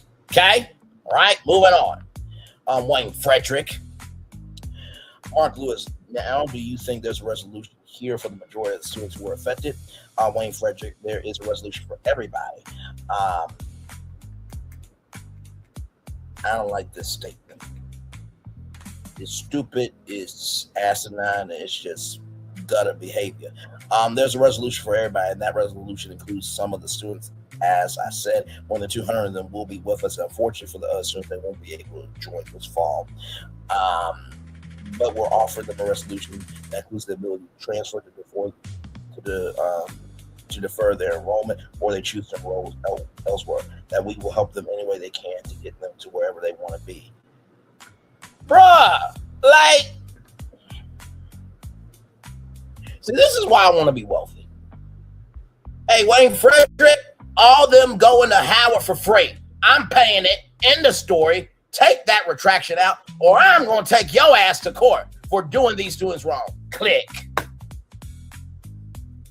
Now, I know some of y'all railing, do you not have no class distinction or grace about yourself? Why you got to go off on people? Why you got to call people? Why you got to do this, that, and third? Y'all, if this was your child, not being able to go to Howard University after your child did everything that they were supposed to do, would you not go off? My God, what is wrong with y'all? Mark Lewis, we know that many more students were able to file procedures. They met the deadline. They weren't enrolled. This group of 500 this year, it seems like an awfully high number to most of us. Is this a regular recurrence? Or would you say this is an unusual situation that you're facing this year with the numbers this high? Wayne Frederick, so let me say, while there's been so much attention on these 500 students, excuse me, there's supposed to be attention on these 500 students. What the? See, this is why I wish Dexter was real sometimes. I wish there was a Dexter task force. A DTF, Dexter Task Force, a Dexter Task Force, a Dexter Task Force. If you know what Dexter is all about, then I'm not going to make 1 + 2 = 3 for you. But we need a Dexter Task Force just to, in the words of Sheree, shift themselves just a little bit. To shift them rather just a little bit. Because it's like these 500 students deserve to go to school just like these 2,265 students deserve to go to school too. The hell wrong with you? Of our students met all the criteria, did everything we asked them and got right. So you're elevating the other students, but down these 500 students like they didn't do nothing right. Okay. I'm so very glad that you pointed that out, and kudos to them. We want to be able to come to campus and see that we're ready to have them. And part of this is making sure we're ready. And part of this is making sure that we're ready, making sure that everything's in place. I would say it's not a usual number. Let me be clear. As a private institution, we have a very, very high Pell Grant student base, which they have tried to reduce the Pell Grant because of the dumb fuck that everybody else voted for and his administration and his supporters voted for. My God, Jesus, today. My God, today. Which means we have about 47% of our income in class coming from lower income family circumstances. We got several students that right now live in homeless shelters. Even before coming to us, we have students who are not in contact with either parent. So of all those posed challenges in terms of students being able to meet deadlines, we recognize that, which is why we put our financial aid packages earlier than we ever had before, as early as March. And so it's not unusual, but it is unusual as an institution, a private institution, to have such a high Pell Grant population. And so as a result, trying to do everything earlier to try to support the students is the best way. And the best way is a very key part of our strategy. Mark Lewis, I'm sure you have heard from critics about this entire situation who feel that's a bad look for Howard University. Are you concerned about the school's reputation taking a hit from the situation? I'm not. So you're not concerned that this could damage the legacy of the university that's about truth and service? My God, he's the interim president. I mean, we got the black version of Josh tomorrow at this point. My God, today. I don't want to be naive that negativity in the social media realm and in the press isn't good for us, but I also think people say things like, because we're Howard, we should accept these students if they don't follow procedures, etc. No. No one has said that. No one has said that. No one has said that. What we're saying is, how in the flying hell can 500 students be unenrolled automatically that quickly? People have the right to ask questions. Dude, this might be Ticket TV's brother. Oh my God, this is just, my God, today. I can't do it. I can't do it. I just can't do it. I think that's a very misguided commentary. I also think that the commentary suggests that we should take the students just because of their circumstances is also a bad commentary, because the same people will be on social media and your media outlets will cover stories if we do not have our dorms ready. There was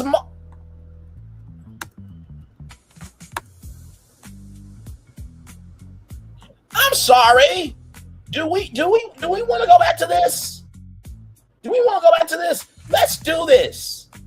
Let's do this, shall we? Here we go from NBC News. Howard University students protest mold and rodents in campus dorms. Okay. This story came out October 25th, 2021.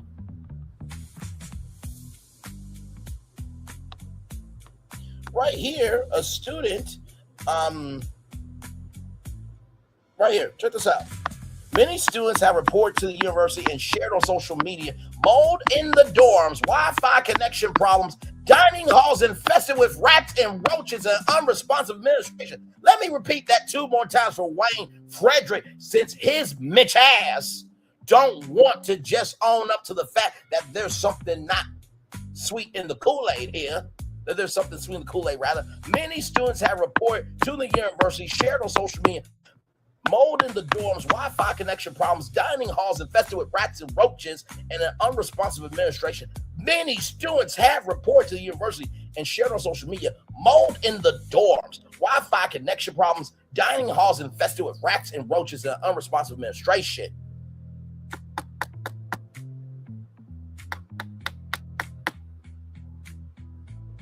There was a student who was not able to connect to Wi-Fi over a month and couldn't access Blackboard, a platform colleges use for assignments and grades. So, sir, shut the fuck up disrespectfully, okay? Sincerely, disrespectfully, right? That was a fact that happened, okay? That wasn't just media outlets covering that because they want to be an asshole to Howard. No, that happened. What you want me to do? You saw the thumbnail. You know my voice, and damn it, you know why you're here. And the words of Roland are, if you do good, I'm going to talk about you. If you do bad, I'm going to talk about you. But either way, I'm going to talk about you. So stop the cat. But I bet you this much, if Kamala Harris was on the campus, she would not be in any place at Howard that has roaches or rats. I bet you that. I bet you she would get her Wi-Fi together so she can do what she needs to do. And I bet you that she would be in no place at Howard that has mold in it. Stop that shit. See, sometimes you got to speak to people right where they are sometimes. If we don't have adjunct faculty to hire to teach the class, etc., and to do that, not knowing who's going to be here on the first day of class would be inappropriate. So, from a reputational point of view, I do think when you look at what we do as an institution, the fact that we continually put quality grads and offer excellent programs, I think that will win the day ultimately, and that people will appreciate over time what we're trying to get this plan done earlier and earlier so we can make sure that the student experience here at Howard is the best. Mark Lewis, Dr. Frederick, how can Howard make sure that something like this doesn't happen again and you have to go through a process like this and families are going through weeks of concern about where the students will attend college? Wayne Frederick, well, as you know, it's unfortunate what happened, but yet you elevate 2,000 other students saying they did the right thing and then negate that these 500 students may not have done the right thing when you don't know that. But I also think the silver lining is that people know we are going to hold these deadlines and we're going to communicate as much as we have from March. I anticipate next year we won't have the problem because people will follow the guideline. It's not like they didn't follow the guidelines this time. You're basically saying that these students who applied are not intelligent with this, sir. 80% of communication is nonverbal. You got to listen to the quiet part that's not being said out loud, y'all. And so I anticipate that next year we won't have the problem because people will follow those guidelines and will recognize as well that for us to plan accordingly, we do take those guidelines seriously. I think people take them seriously and will follow through as well. We will continue to make sure that we also improve our communication. Hire people. Good damn. I cannot. I'll never forget. There was a woman named Pat at Kent State University. I was in Upward Bound. And I said to the Upward Bound students, you don't have to let your professors know that you want more than just a PowerPoint. Because for some professors, they think creativity is a PowerPoint. And I said that, we need more professors. And you know what Patty said to me? You could go back for your master's, doctorate, or PhD, or y'all can hire people with bachelor degrees. And the face she gave me was like, oh, SMH, because I said the quiet part out loud. You got all these people with bachelor degrees who are willing to teach if you just give them a course. Give me a moment, y'all.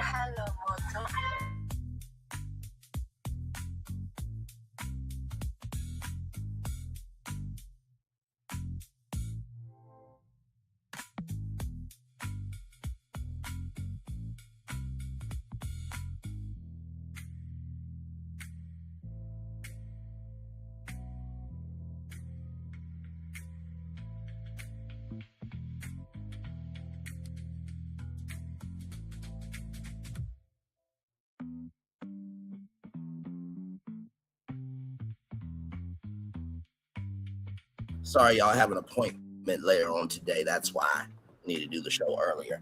And shout out to my mom. Love her, value her, appreciate her, like my dad's and my sister, brothers and sisters as well. Right here, let's see here. Where were we? And we expand them as well, and we give every student an opportunity if they are unable to meet them to meet and try to help. Unable to meet it, to try to help them. Well, like I said before, with this professor shortage, y'all are creating the shortage. There are plenty, like I was saying before my mom called, there are plenty of people with bachelor degrees that if you just teach them, y'all could have people. I would love to be able to teach people what I know, but you gotta move the goalposts. Just because you have a master's, doctorate, PhD doesn't mean you have the soul to understand the industry that you're teaching. The hell? Wendy Williams went to college, got her bachelor degree. I believe she got a bachelor degree, right? Make sure it's down. She did go to college. I know she did. Did Wendy Williams graduate college? Did Wendy Williams graduate college? Yeah, she graduated from Northeastern University in 1996 with a bachelor degree in communication. She says she's always wanted to teach, but she got to get a doctorate, master, or PhD to do it. If you recognize what people have and work with them to build on what they have, we wouldn't be in this ish. Good damn. All right. Finally, our last destination, y'all. And when I saw this story, I'm like, are you kidding me? Are you kidding me? Are you kidding me? All right. So I'm going to show right now this story. This story surprised me from Vanity Fair. Here we go.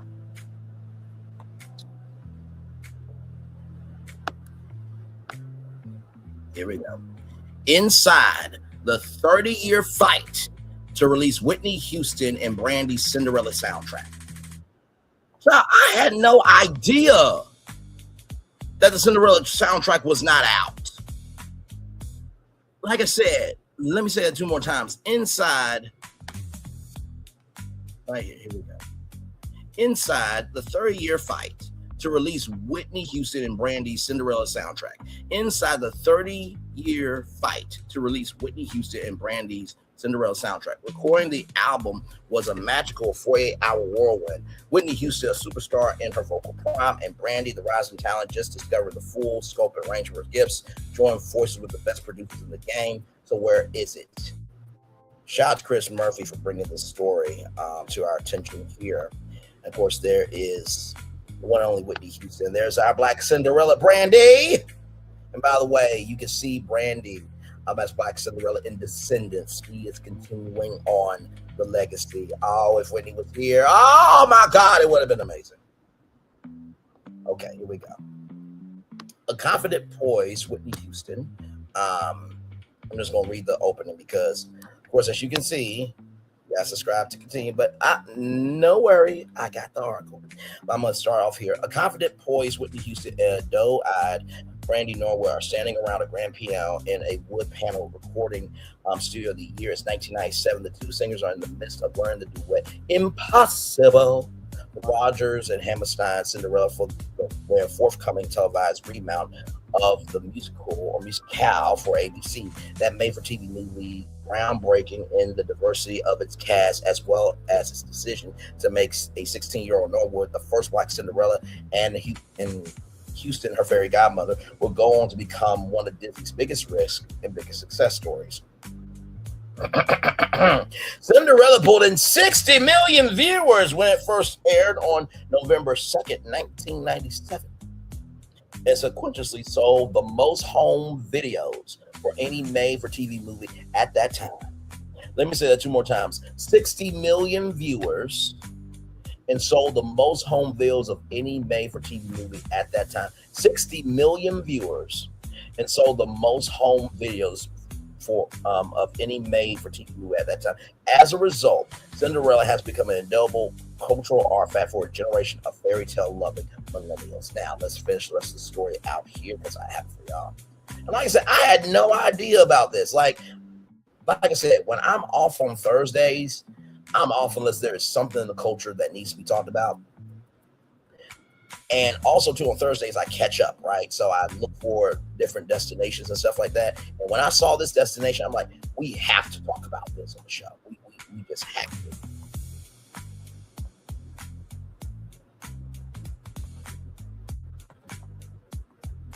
Okay. So here we go. Right here. But singing around the piano while being filmed for Entertainment Tonight for a behind-the-scenes package about the making of Cinderella. Cinderella, Whitney, and Brandy don't know any of that yet. They're just trying to learn the damn song. In the words of Steve Harvey, damn is a legal radio word, okay? This is the note. This is your note. This is the note Houston says warmly but firmly. She's trying to guide her teenage co-star, who is somewhat inexplicably singing the melody an octave below where she should be, to the right pitch. Then a lovingly exasperated Houston delivers the iconic instantly line, "Why are you down here?" before belting out the notes herself in her singular fashion. Of course, Brandy, a pre-naturally gifted vocalist, eventually gets the notes right, and she and Houston are able to sing together in perfect harmony.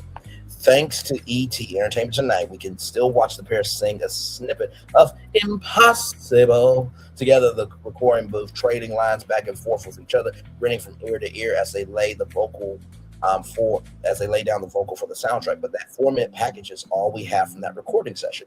Considering the effort that went into recording the album, one producer for Brandy, another for Whitney, reinvented the songs behind Disney's most famous princess, as well as the massive success for the film, you think that it would be a sure thing for it to be released. Well, you'd be mistaken.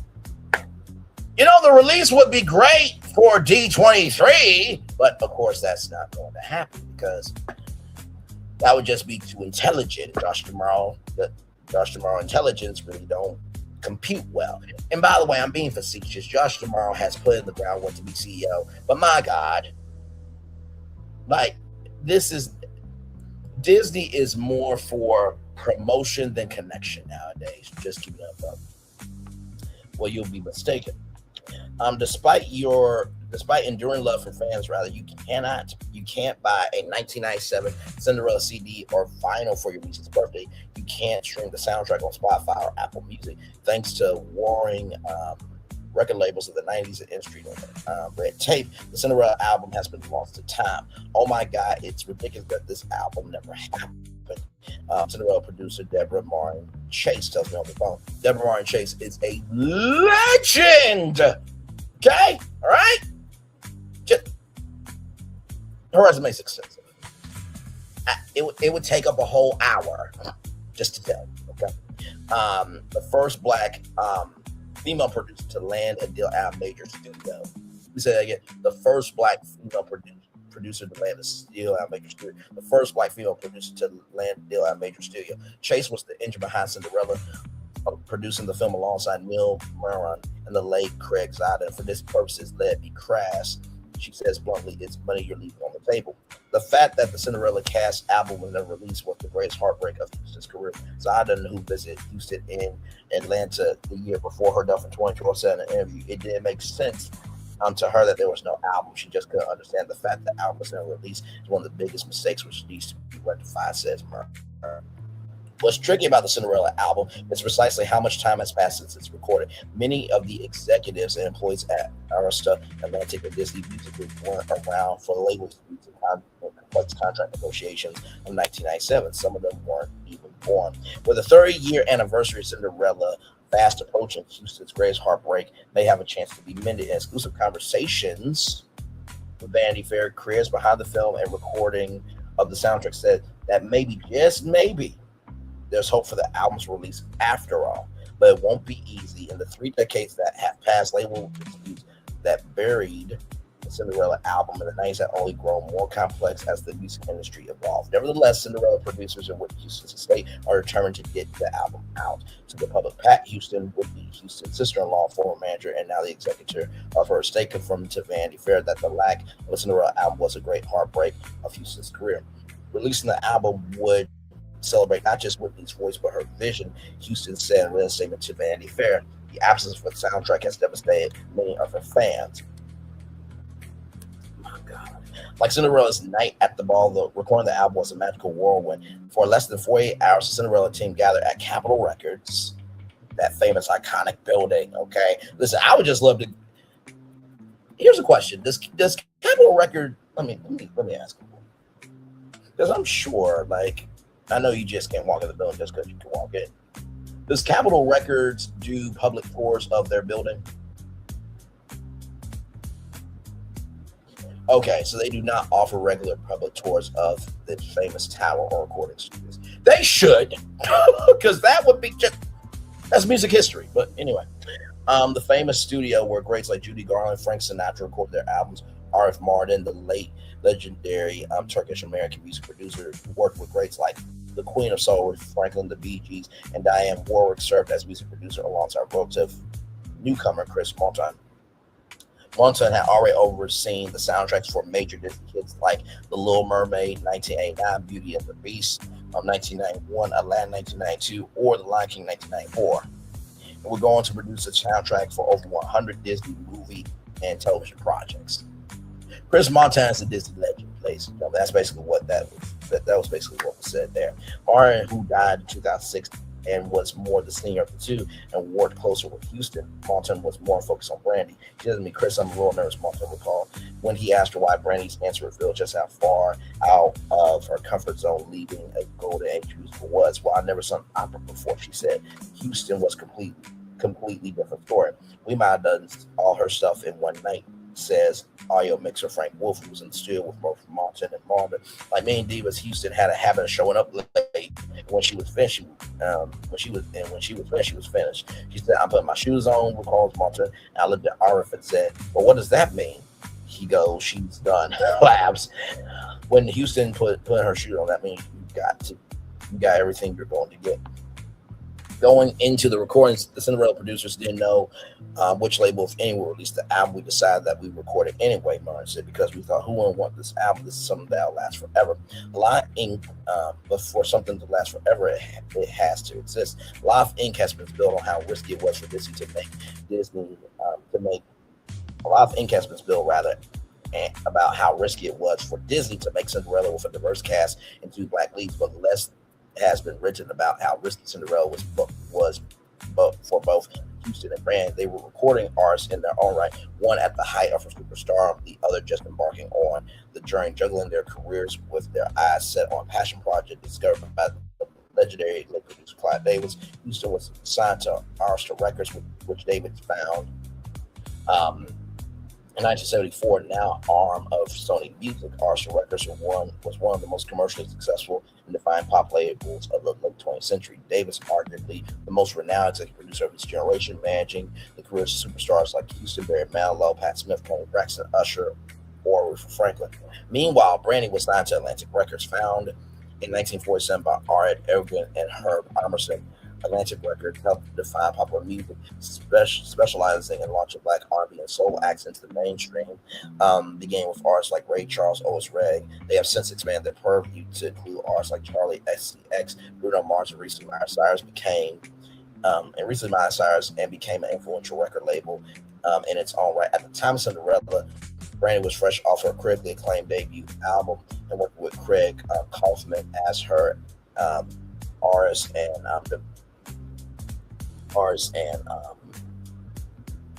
oh my God, isn't that artist in development? No, that's AD. That's AR.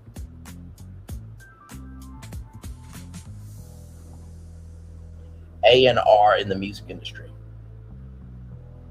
Artist and repertoire, okay. As her artist and repertoire rep, Kalman left Atlantic Records in 2025 as now the chief music officer of Warner Music Group. Vanity Fair reached out to Kalman for comment rather. Given Atlantic's reputation for being able to create crossover mainstream black artists, it's not entirely surprising Atlantic was more than a bit nervous for Brandy, a rising star in the realm of R&B, to drop a classic musical theater album or musical theater album. Atlantic was positioning her as a big R&B singer, and they thought that the album Cinderella would hurt her image and her brand as an R&B artist. Says producer Chase Barron recalls the same tension of fear which put the kibosh on the album was Atlantic film that it would ruin Brandy's cred. Chase takes a deep slice on retrospect, so short-sighted, right? Because Brandy just got her star on the Walk of Fame. So hello. Cinderella producers say that both initially Arista and Atlantic were hesitant to release the album, like Cinderella's stepmother forbidding them to tend the ball. Over time, it seems Davis and Arista Records were ultimately more amenable to the album being released than Atlantic Records. According to Chase, Clive really did take it on. We kept going back to Atlantic, asking them to reconsider. It never went to the real plan stages because it was cut off at the knees, with them refusing to participate.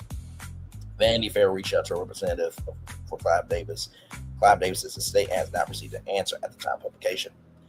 Wolf recalls working with Houston when she was in her a little rougher times. It was more difficult. He says, looking back, she never wasn't great. Davis was apparently so gung-ho about getting the album out after previously wanted to keep the album away from the public that he was ultimately willing to let a rival label publish the soundtrack. Clive, bless his heart, could see the big picture. He was like, this deserves to be in the world, Chase adds.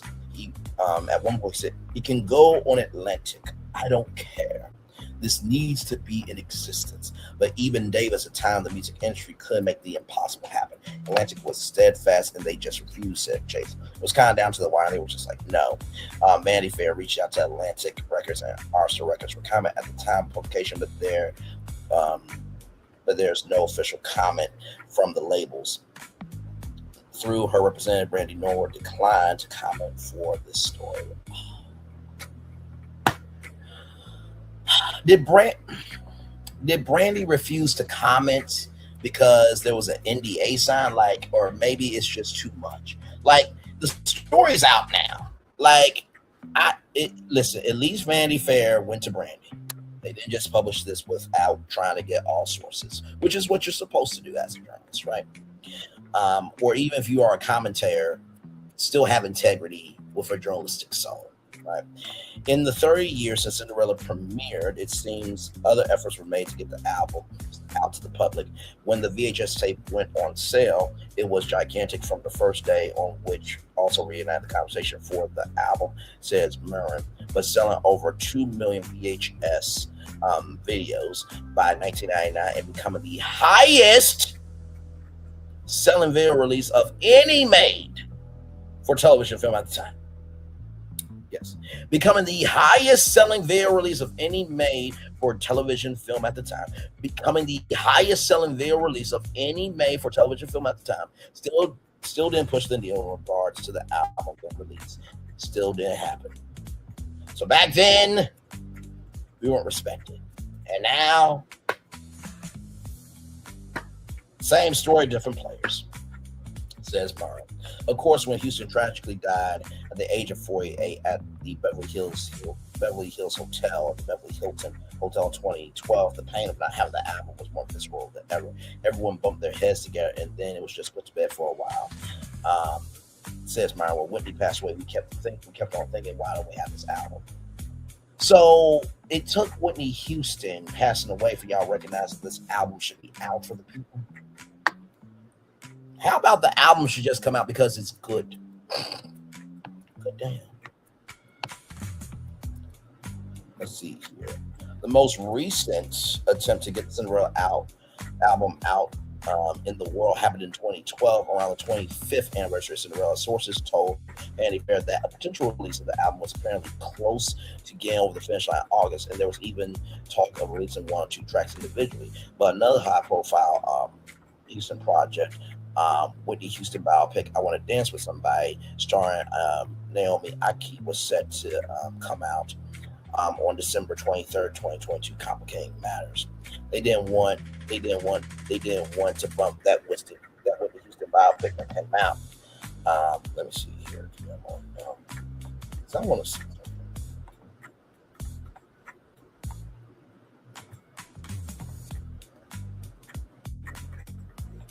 So right here, this movie right here, right?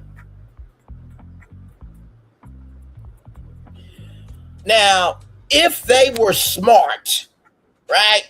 If these producers were smart, if Pat Houston was smart, what I would have done, hey, let's mention the fact in the movie that Whitney did Cinderella in the film, and guess what? That film would have given black people the moment of, oh, let me go look up Cinderella and go rewatch that. People do that all the time. I think Avengers Endgame is going back in the theaters to promote Doomsday. Come on now. That would have... Oh, idiots. Moving on. Said Myron of the Houston estate, Vanity Fair has asked Houston estate about this claim, but has not received an answer at the time of publication. There was also another unforeseen roadblock involving a record label, but this time, in an unexpected twist, it wasn't Atlantic or Hearst complicating Cinderella's release. It was Disney. From what I've been told, HowU Records has been stopping it. Since a subsidy of Disney Music Group, HowU Records is a record label devoted to Disney artists and soundtracks for Disney projects. Myron believes that HowU Records currently owns the Cinderella Masters and stands to potentially gain the most from the release of the album. Didn't y'all just do HBCU things at Disneyland? Disney on the Yard, Drum Major Mickey, y'all were just at Essence. Like, stop the cap.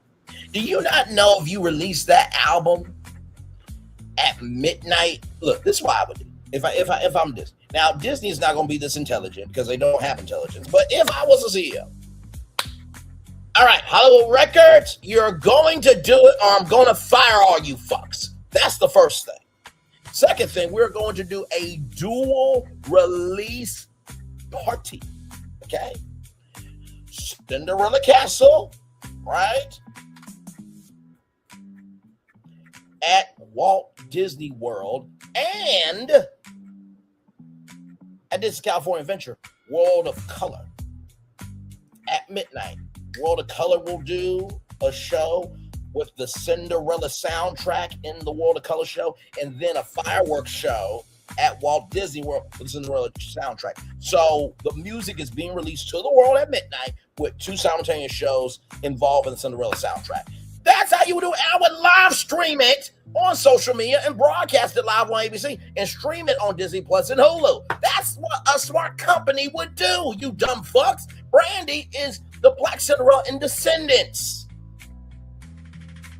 And I'm trying not to go there for my sister's sake because she said be nicer to Disney. I'm trying, but they're being dumbasses. And I have to say what it is. I gotta get ready to wrap up because my mom will be shortly. So we're almost done. We're almost done.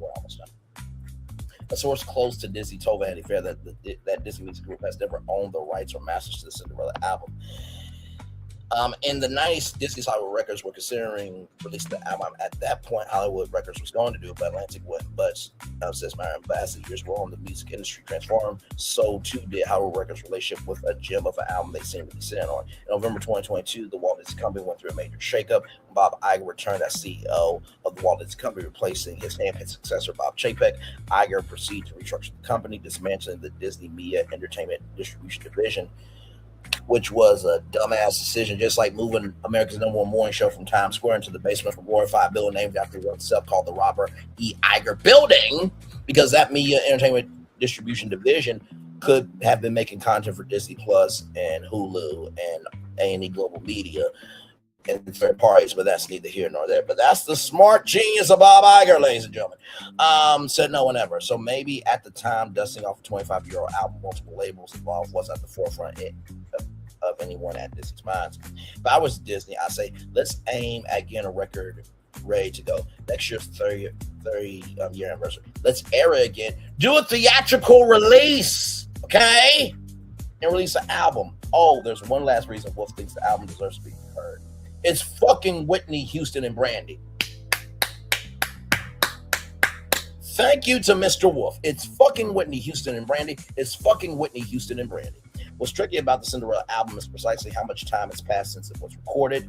Many of the executives and employees at Hearst, Atlantic Disney Music Group were around for the label disputes and complex contract negotiations in 1997.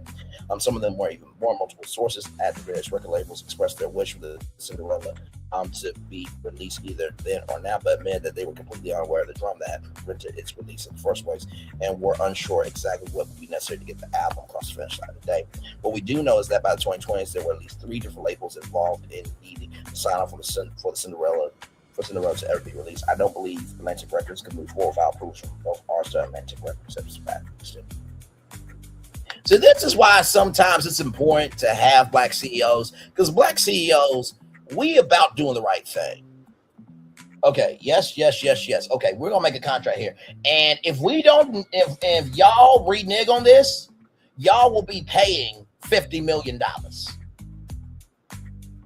You don't want a $50 million damage fee for lying to the people, right? That's how you put pressure on people. Says Pat Houston, but wait, there's more.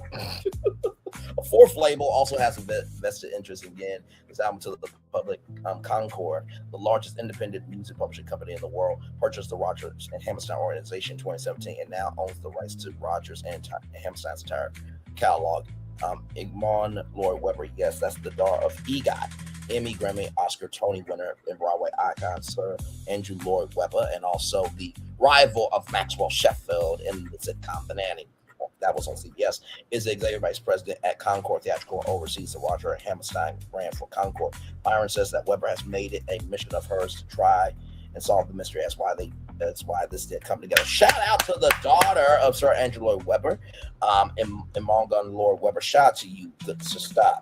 It's been almost 30 years since viewers were first entranced by Brandy and Whitney Houston and the rest of the cast. Iconic performances in Roger Hammerstein, Cinderella, said Weber, and Sing to Andy Fair. We hear the Cinderella fans and know that they've been clamoring for an album. Concord is at the race for HowU Records, our partners at Disney, and all involved in this project to finally get the soundtrack released and for the enjoyment of lifelong fans who are soon to discover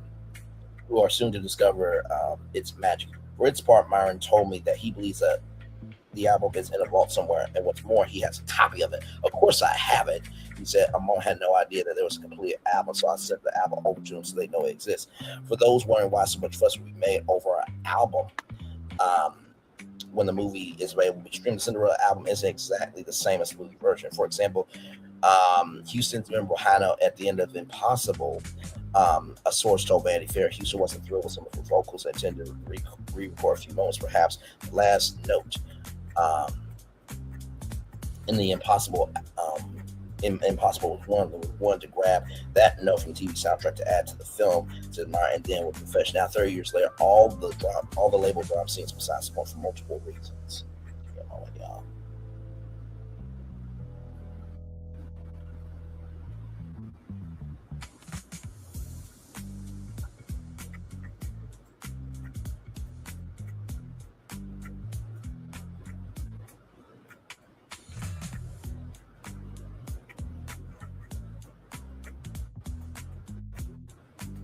Wait a minute. Where is it?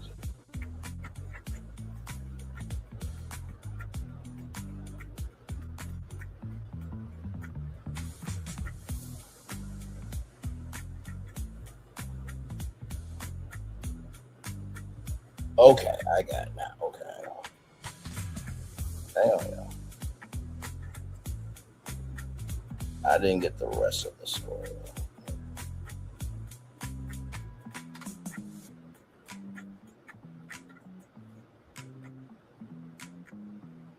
Oh my God.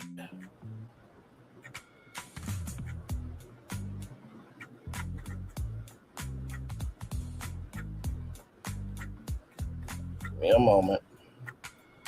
Because we're going to finish this story. We definitely are. Give me a moment. I'll just gotta do this.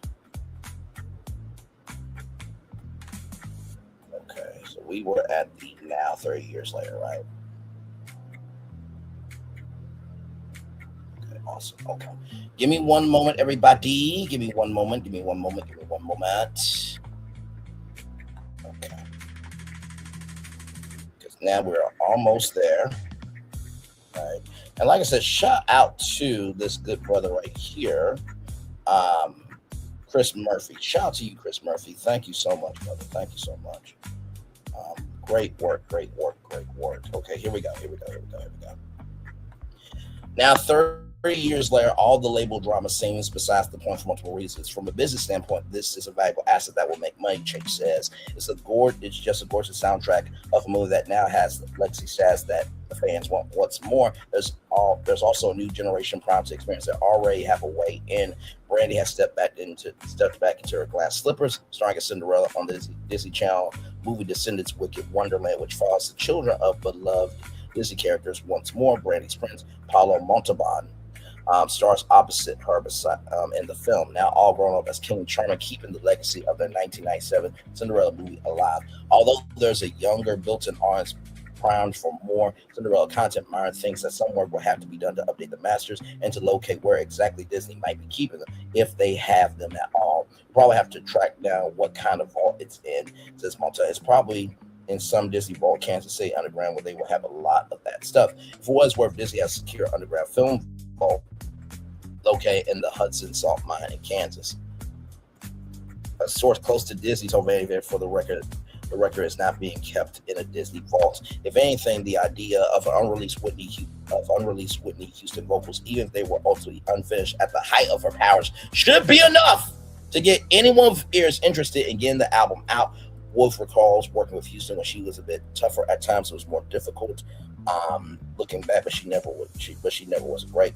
By Capitol Records, recording the Cinderella album, Everything Was a Dream 30 years later. Wouldn't this be a cool thing for a next generation of Whitney fans to see her in a completely different light?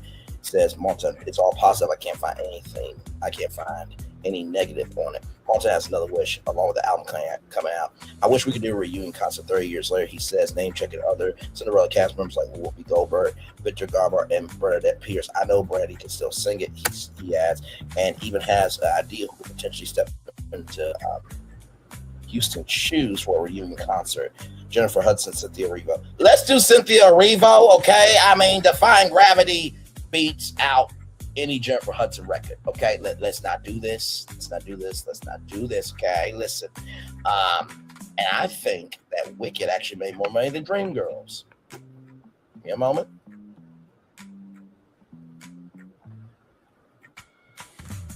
Did the Wicked movies make more than Dreamgirls?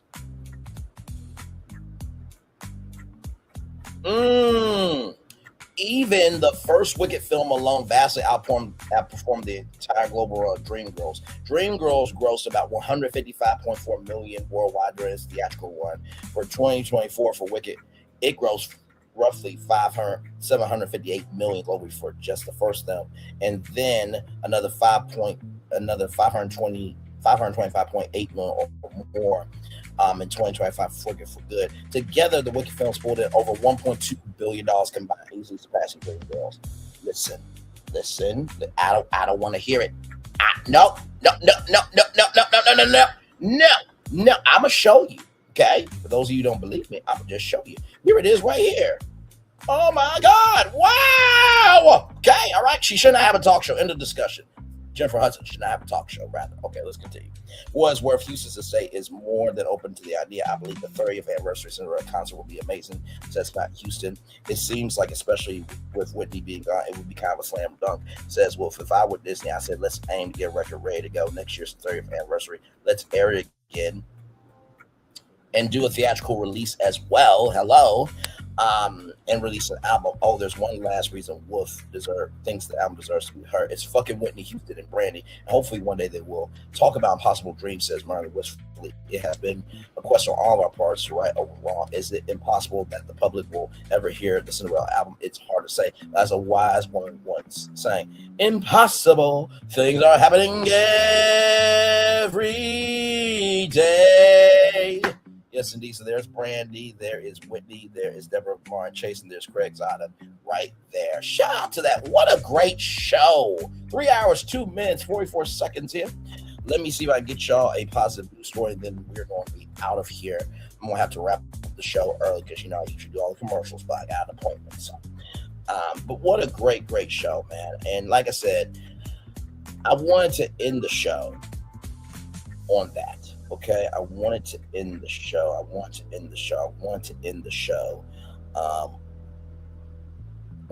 that. Okay, so because guess what? It's Friday and we need something good. Okay, so to all the students at Howard, New York is stepping in, but also hundreds of students, but also Governor Westmore is stepping in as well. Here we go, y'all. This is your positive news story of the day.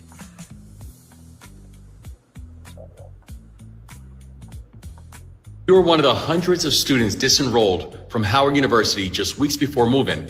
I want you to know this, Maryland, we've got your back. Howard University is an important institution and we support its students. And that's why my administration is working with the University of Maryland System Schools to provide expedited admissions and financial aid options to those impacted. So if you were impacted, you can also receive an $800 credit to help offset your non-refundable Howard deposit. So reach out on email to the team on the screen right here. Because so that is OSFAMAILMHEC@maryland.gov. Give me a moment, y'all. I will type in the chat. Don't worry. Okay, I got it. Damn. Don't worry, y'all. We're gonna get y'all. We're gonna get everybody together. Okay, so OSFAMIL.MHEC@maryland.gov. Howard University students. Let me tell you something. I believe Governor Westmore and Jasmine Crockett could be a great president and vice presidential team. I really do. I really do. I really do believe that. Yes, we are here and we're ready to help. Amen. Amen. Amen. All right, y'all. That's it.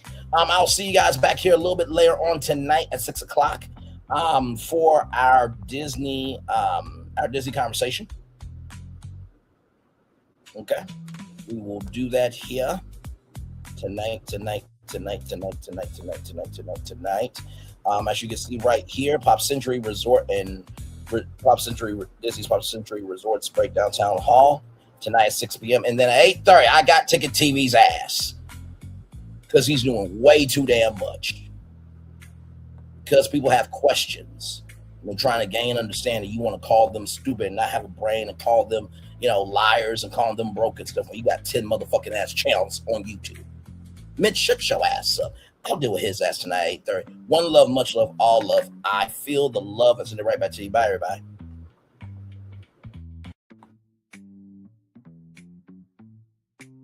I thought I should tell you they've been talking about you. Yeah, they've been talking about you. They've been talking about the fact that they've done everything they could to stop you and everything they could to block you, but you still win. They've been talking about the fact that they have undermined your success and they have tried to sabotage your seasons, but you keep winning. They've been talking about the fact that even though they don't like each other, they get together to try to kill you, but you keep winning. They've been talking about the fact that you were voted least likely to succeed, but like cream, you keep rising to the top. They've been talking about how they tried to burn your world down, but like the phoenix, you rose from the ashes. They've been talking about you. And you know what they say? Oh, she's just lucky. He's just lucky. But no, you ain't lucky. You're anointed. You got something on you. You got favor on you. You got power on you. You were born to win. Now they can call it luck, but it's grace. They can call it luck, but it's favor. But whatever they call it, it doesn't matter, because you know what God calls you? Do you know what God calls you? A winner. I thought I should tell you they've been talking about you. Yeah, they've been talking about you. They've been talking about the fact that they've done everything they could to stop you and everything they could to block you, but you still win. They've been talking about the fact that they have undermined your success and they have tried to sabotage your seasons, but you keep winning. They've been talking about the fact that even though they don't like each other, they get together to try to kill you, but you keep winning.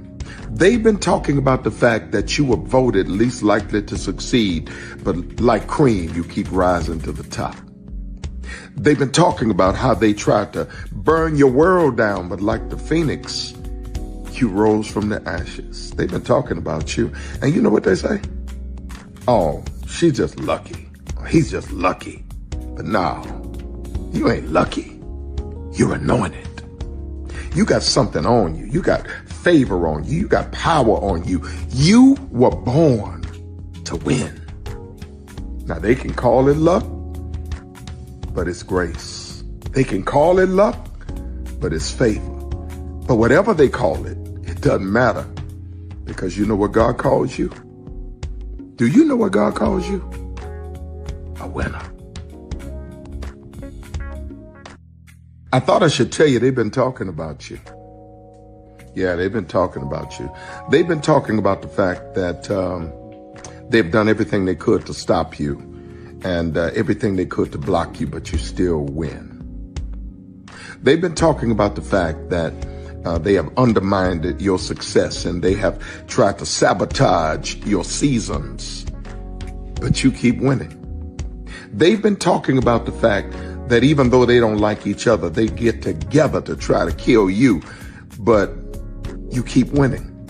They've been talking about the fact that you were voted least likely to succeed, but like cream, you keep rising to the top. They've been talking about how they tried to burn your world down, but like the phoenix, you rose from the ashes. They've been talking about you. And you know what they say? Oh, she's just lucky. He's just lucky. But no, you ain't lucky. You're anointed. You got something on you. You got favor on you. You got power on you. You were born to win. Now they can call it luck, but it's grace. They can call it luck, but it's favor. But whatever they call it, it doesn't matter, because you know what God calls you? Do you know what God calls you? A winner.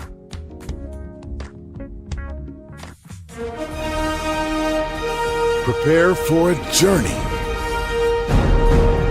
beyond imagination,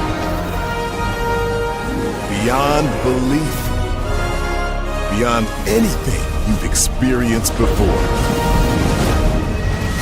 Universal Epic Universe, a new theme park where you'll step through extraordinary portals to 5 immersive worlds. Prepare for a cosmic voyage of discovery, an isle of fire-breathing excitement, a shadowy world of monsters and mystery, new wonders in the wizarding world, and a new way to play. Plus the splendor of a magnificent resort hotel overlooking the park. It's all new excitement at Universal Orlando Resort. A week's worth of vacation thrills with 4 amazing theme parks, a variety of spectacular themed hotels, and incredible dining and entertainment. It's all at Universal Orlando Resort, where you'll find new adventures every day. Explore the astonishing worlds of Universal Epic Universe at Universal Orlando Resort.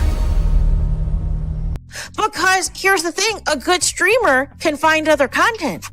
Because here's the thing, a good streamer can find other content. Because here's the thing, a good streamer can find other content. I've been moving on my own accord, covering Black culture. There is more to life. I heard that, friend. Braylon, shout out to Braylon. Make sure y'all go follow Braylon in case y'all haven't. I love your content. I have been moving on my own accord, covering Black culture. There is more to life. I heard that, friend. Braylon, shout out to Braylon. Make sure y'all go follow Braylon in case y'all haven't. I love your content. I have been moving on my own accord, covering Black culture. There is more to life. I heard that, friend. Braylon, shout out to Braylon. Make sure y'all go follow Braylon in case y'all haven't. I love your content. Child, Braylon been over there doing his thing, minding his GD business, staying out of trouble, trying to get the folks some positive stuff to talk about, besides lying all the damn time. Child, Braylon been over there doing his thing, minding his GD business, staying out of trouble, trying to get the folks some positive stuff to talk about, besides lying all the damn time. Child, Braylon been over there doing his thing, minding his GD business, staying out of trouble, trying to get the folks some positive stuff to talk about, besides lying all the damn time. Child, Braylon been over there doing his thing, minding his GD business, staying out of trouble, trying to get the folks some positive stuff to talk about, besides lying all the damn time. Child, Braylon been over there doing his thing, minding his GD business, staying out of trouble, trying to get the folks some positive stuff to talk about, besides lying all the damn